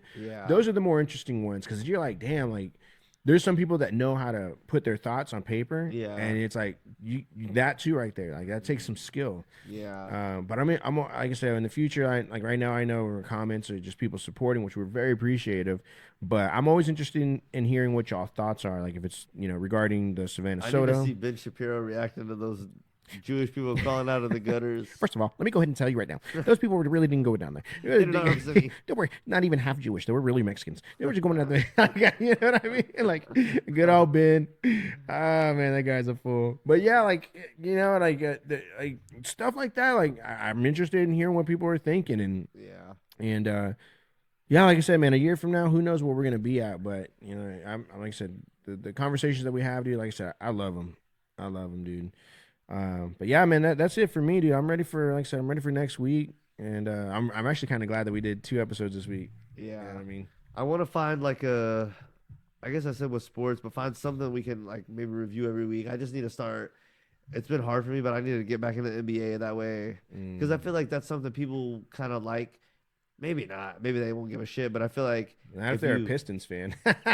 Yeah, no. But like if you kind of have something that you is the same every week, that you like, hey, I watched this game and this game, and here's what I saw, here's what I thought. Maybe not. But I feel like even if it's only like a minute or two deal, you have something every week people come back for. Well, in that case, I'm gonna go ahead and do the Cowboys minute. You know what I mean? Let them know like we're on that ass. We're actually playing tomorrow. We're playing against the Green Bay. So playoffs in Dallas. Yes, sir. About to wax that ass. All those fudge packers, you're about to get it. By what's that? I don't know, because I'll be honest with you, as much shit as I'm talking about the Green Bay, like they're on point too. Really? So, but we haven't lost at home, and I'm knocking on wood, that we keep the trend up, because we're so close to the Super Bowl. I don't think we've been like this close since like 2016, and even before that was like in the 90s. So we're really like, I don't have any tattoos on me. I do not have any tattoos on me. But if the Cowboys win the Super Bowl, I'm getting that star. That's gonna be my first tattoo. Dang. Telling you, man. This is the year. What is it? The year of the amateur. Come on, Cowboys, let's go, dude. We'll see. I feel like, I don't feel like they can do anything without Jerry, but we'll see. This would be a decent year because there's not like a huge powerhouse. Like San Fran's still pretty big, but there's not like a quarterback who's like Mahomes having an off year, bro. So there's not like that Brady or Mahomes juggernaut that's just like steamrolling everybody. There's Kendrick, Lamar, Jackson. Lamar Jackson. I said Kendrick. He's having a good year. Lamar Jackson is on fire. He's been good for a while, but I feel like he hasn't been on the radar the last couple of years. But I haven't really watched football like that. Yeah. But I just haven't been hearing his name like that. But I know he's been big time for a long time. I feel like he's a little blackballed in the NFL, to be honest with you. I feel like he, as good of a player, I feel like the Ravens are in general. No, the Ravens got clout, but I just feel like for him specifically, he just doesn't get enough love or appreciation that most of the quarterbacks do. Like Kirk Cousins, even Flacco coming back for the Browns, he's on high praise, but for some reason I'm always hearing like this muffle, for Lamar. For some reason, I don't know. I think he's kind of, if he ends up winning the Super Bowl, I won't be mad. Yeah, I feel like it's his time. If the Cowboys don't win it. I feel like, and I hope that Lamar does win it because he's earned it. He's paid his dues. I mean, the guy, I remember during draft when he was getting drafted, dude, he was literally sitting there by himself. Like, damn. It was like last round, like nobody wanted to pick him. And then all of a sudden he just, you know what I mean? It's like, it's that one little rock that you're like, oh shit, this is actually gold. Yeah. But then after that, they're just like, well, he's good. But we're gonna make him. We're not gonna make him as valuable because they almost kind of like pigeonholed him, into that spot. You know what I mean? So it's weird. I don't know. I just feel like he just has not been given the his roses. I hate that term, but I feel like he hasn't been given his roses, and so we'll see if he gets that Super Bowl ring. I mean, he's looking good for the MVP and all that. So we'll see. But like I said, I'm gonna be rooting for my Cowboys, and if we can pull this off, man. That'd be amazing. So, but we'll see. Tomorrow's the game. If we lose, I'm gonna be on suicide watch for at least the first 48 hours, bro. Yeah, well, homie's going to that game. He's probably gonna be freezing his fucking ass off At the Cowboy Stadium. Yeah. Is it covered? Yeah, it's a dome. Oh, it's dome, so they're gonna have the ceiling down or closed. Yeah. Oh, okay. I thought it was gonna be open. No. Okay, no. so it won't be that bad. No. Yeah. No. In fact, they'll probably have the heater on. You can feed Jerry Jones. Dude, do you remember Jerry Jones in the Papa John's commercial? That was one I'm referencing. Yeah. Bro, that was so terrible, dude. But all right, man. Awesome. Well, you about ready to good dip? Yeah, I think so. So yeah, just more topics. Streamlining that shit. More life. What is it? More life. More. And then next time, you think we're gonna have a guest or wait a little bit? I think we wait. We'll play it by ear. Yeah, let's play it by ear. I feel like we should. We're gonna go ahead and. I want to get another. This episode was like we totally winged it. Yeah. This is the episode we've had like the least topics ready for. Right. So yeah, I feel like I want to get one more good episode where we have the topics beforehand and we hit it. Like I feel like episode 5 and 6 we had the least amount of notes prepped for, right? Which they still went by really good. Yeah. But I kind of want to. I feel like we had our best debates. Yeah. When we had the topics prepped. Yeah. But they were also like better debate topics. But I kind of want to get one more like fucking real. And the thing is, was this one honestly was like impromptu. I hit you up literally an hour or two before you got here and was like, hey, do you want to record? And you said sure. So it really was last minute. It's good to get the reps in though and make sure the audio is good because we finally got to where it's good, but it's good to just get another rep in and make sure the audio is good. We just need to find a camera that's gonna make me look like 10 pounds lighter. Like if we can find one like a Brad Pitt filter, bro. Let's go, dude. I got a face for radio, so I'm just like I need anything that can help. But yeah, man. Like I said, it's dude, we're ready to go, man. Like I said, we're trying to go. Big time. So if you like this video, like, subscribe, turn on the notifications, and like I said, we love entertaining y'all, and me and Logan, we go back and forth. But again, like I said, it's one of those things where these are conversations that need to be had. Yeah, you know what I mean. That people are afraid to discuss, and we're both very passionate in our positions, and so it's even better. And that's what I think before we dip off. One thing that I do want to highlight is for me personally, I love that my friends are different from me. You know what I mean? Like I can't like I don't get me wrong, there's people out there that I'm cool with that have the same ideology as me, have the same mindset or whatever. Like I love that. But I even love it more when people are on the other side because it always does create a good conversation. It does make me think, you know what I mean? Like when people challenge you and stuff like that, or not necessarily challenge you, but they want to understand why it is that you think that way. Yeah. I appreciate those people even more just because they have the not the audacity, but they have that curiosity. Like, why is it that you think this way? Stuff like that. Yeah. So for me, like I said, man, that's why I love this podcast because you do that for me. You're like, you know, why is it that you believe that? Same thing I do with you. It's like, you know, what it is that makes you feel that way or makes you think that way. Like these conversations are things that people are like, these are taboo topics. Like you can't be talking about this shit. But I love this podcast for it. So yeah. All right. Awesome, man. Shit, that's episode 7, I guess, in the books. All right. Well, we'll tune in. We'll see you again next week. All right, we'll catch up soon. Later. Now, when it comes around, all the drama cools down. I am back on my throne, couch with a swisher roll, game on remote control. You don't want it with the low. I'ma smoke you like a cone. Think your perspective's blown. You'll see the ugliness that makes the world go if you look too close.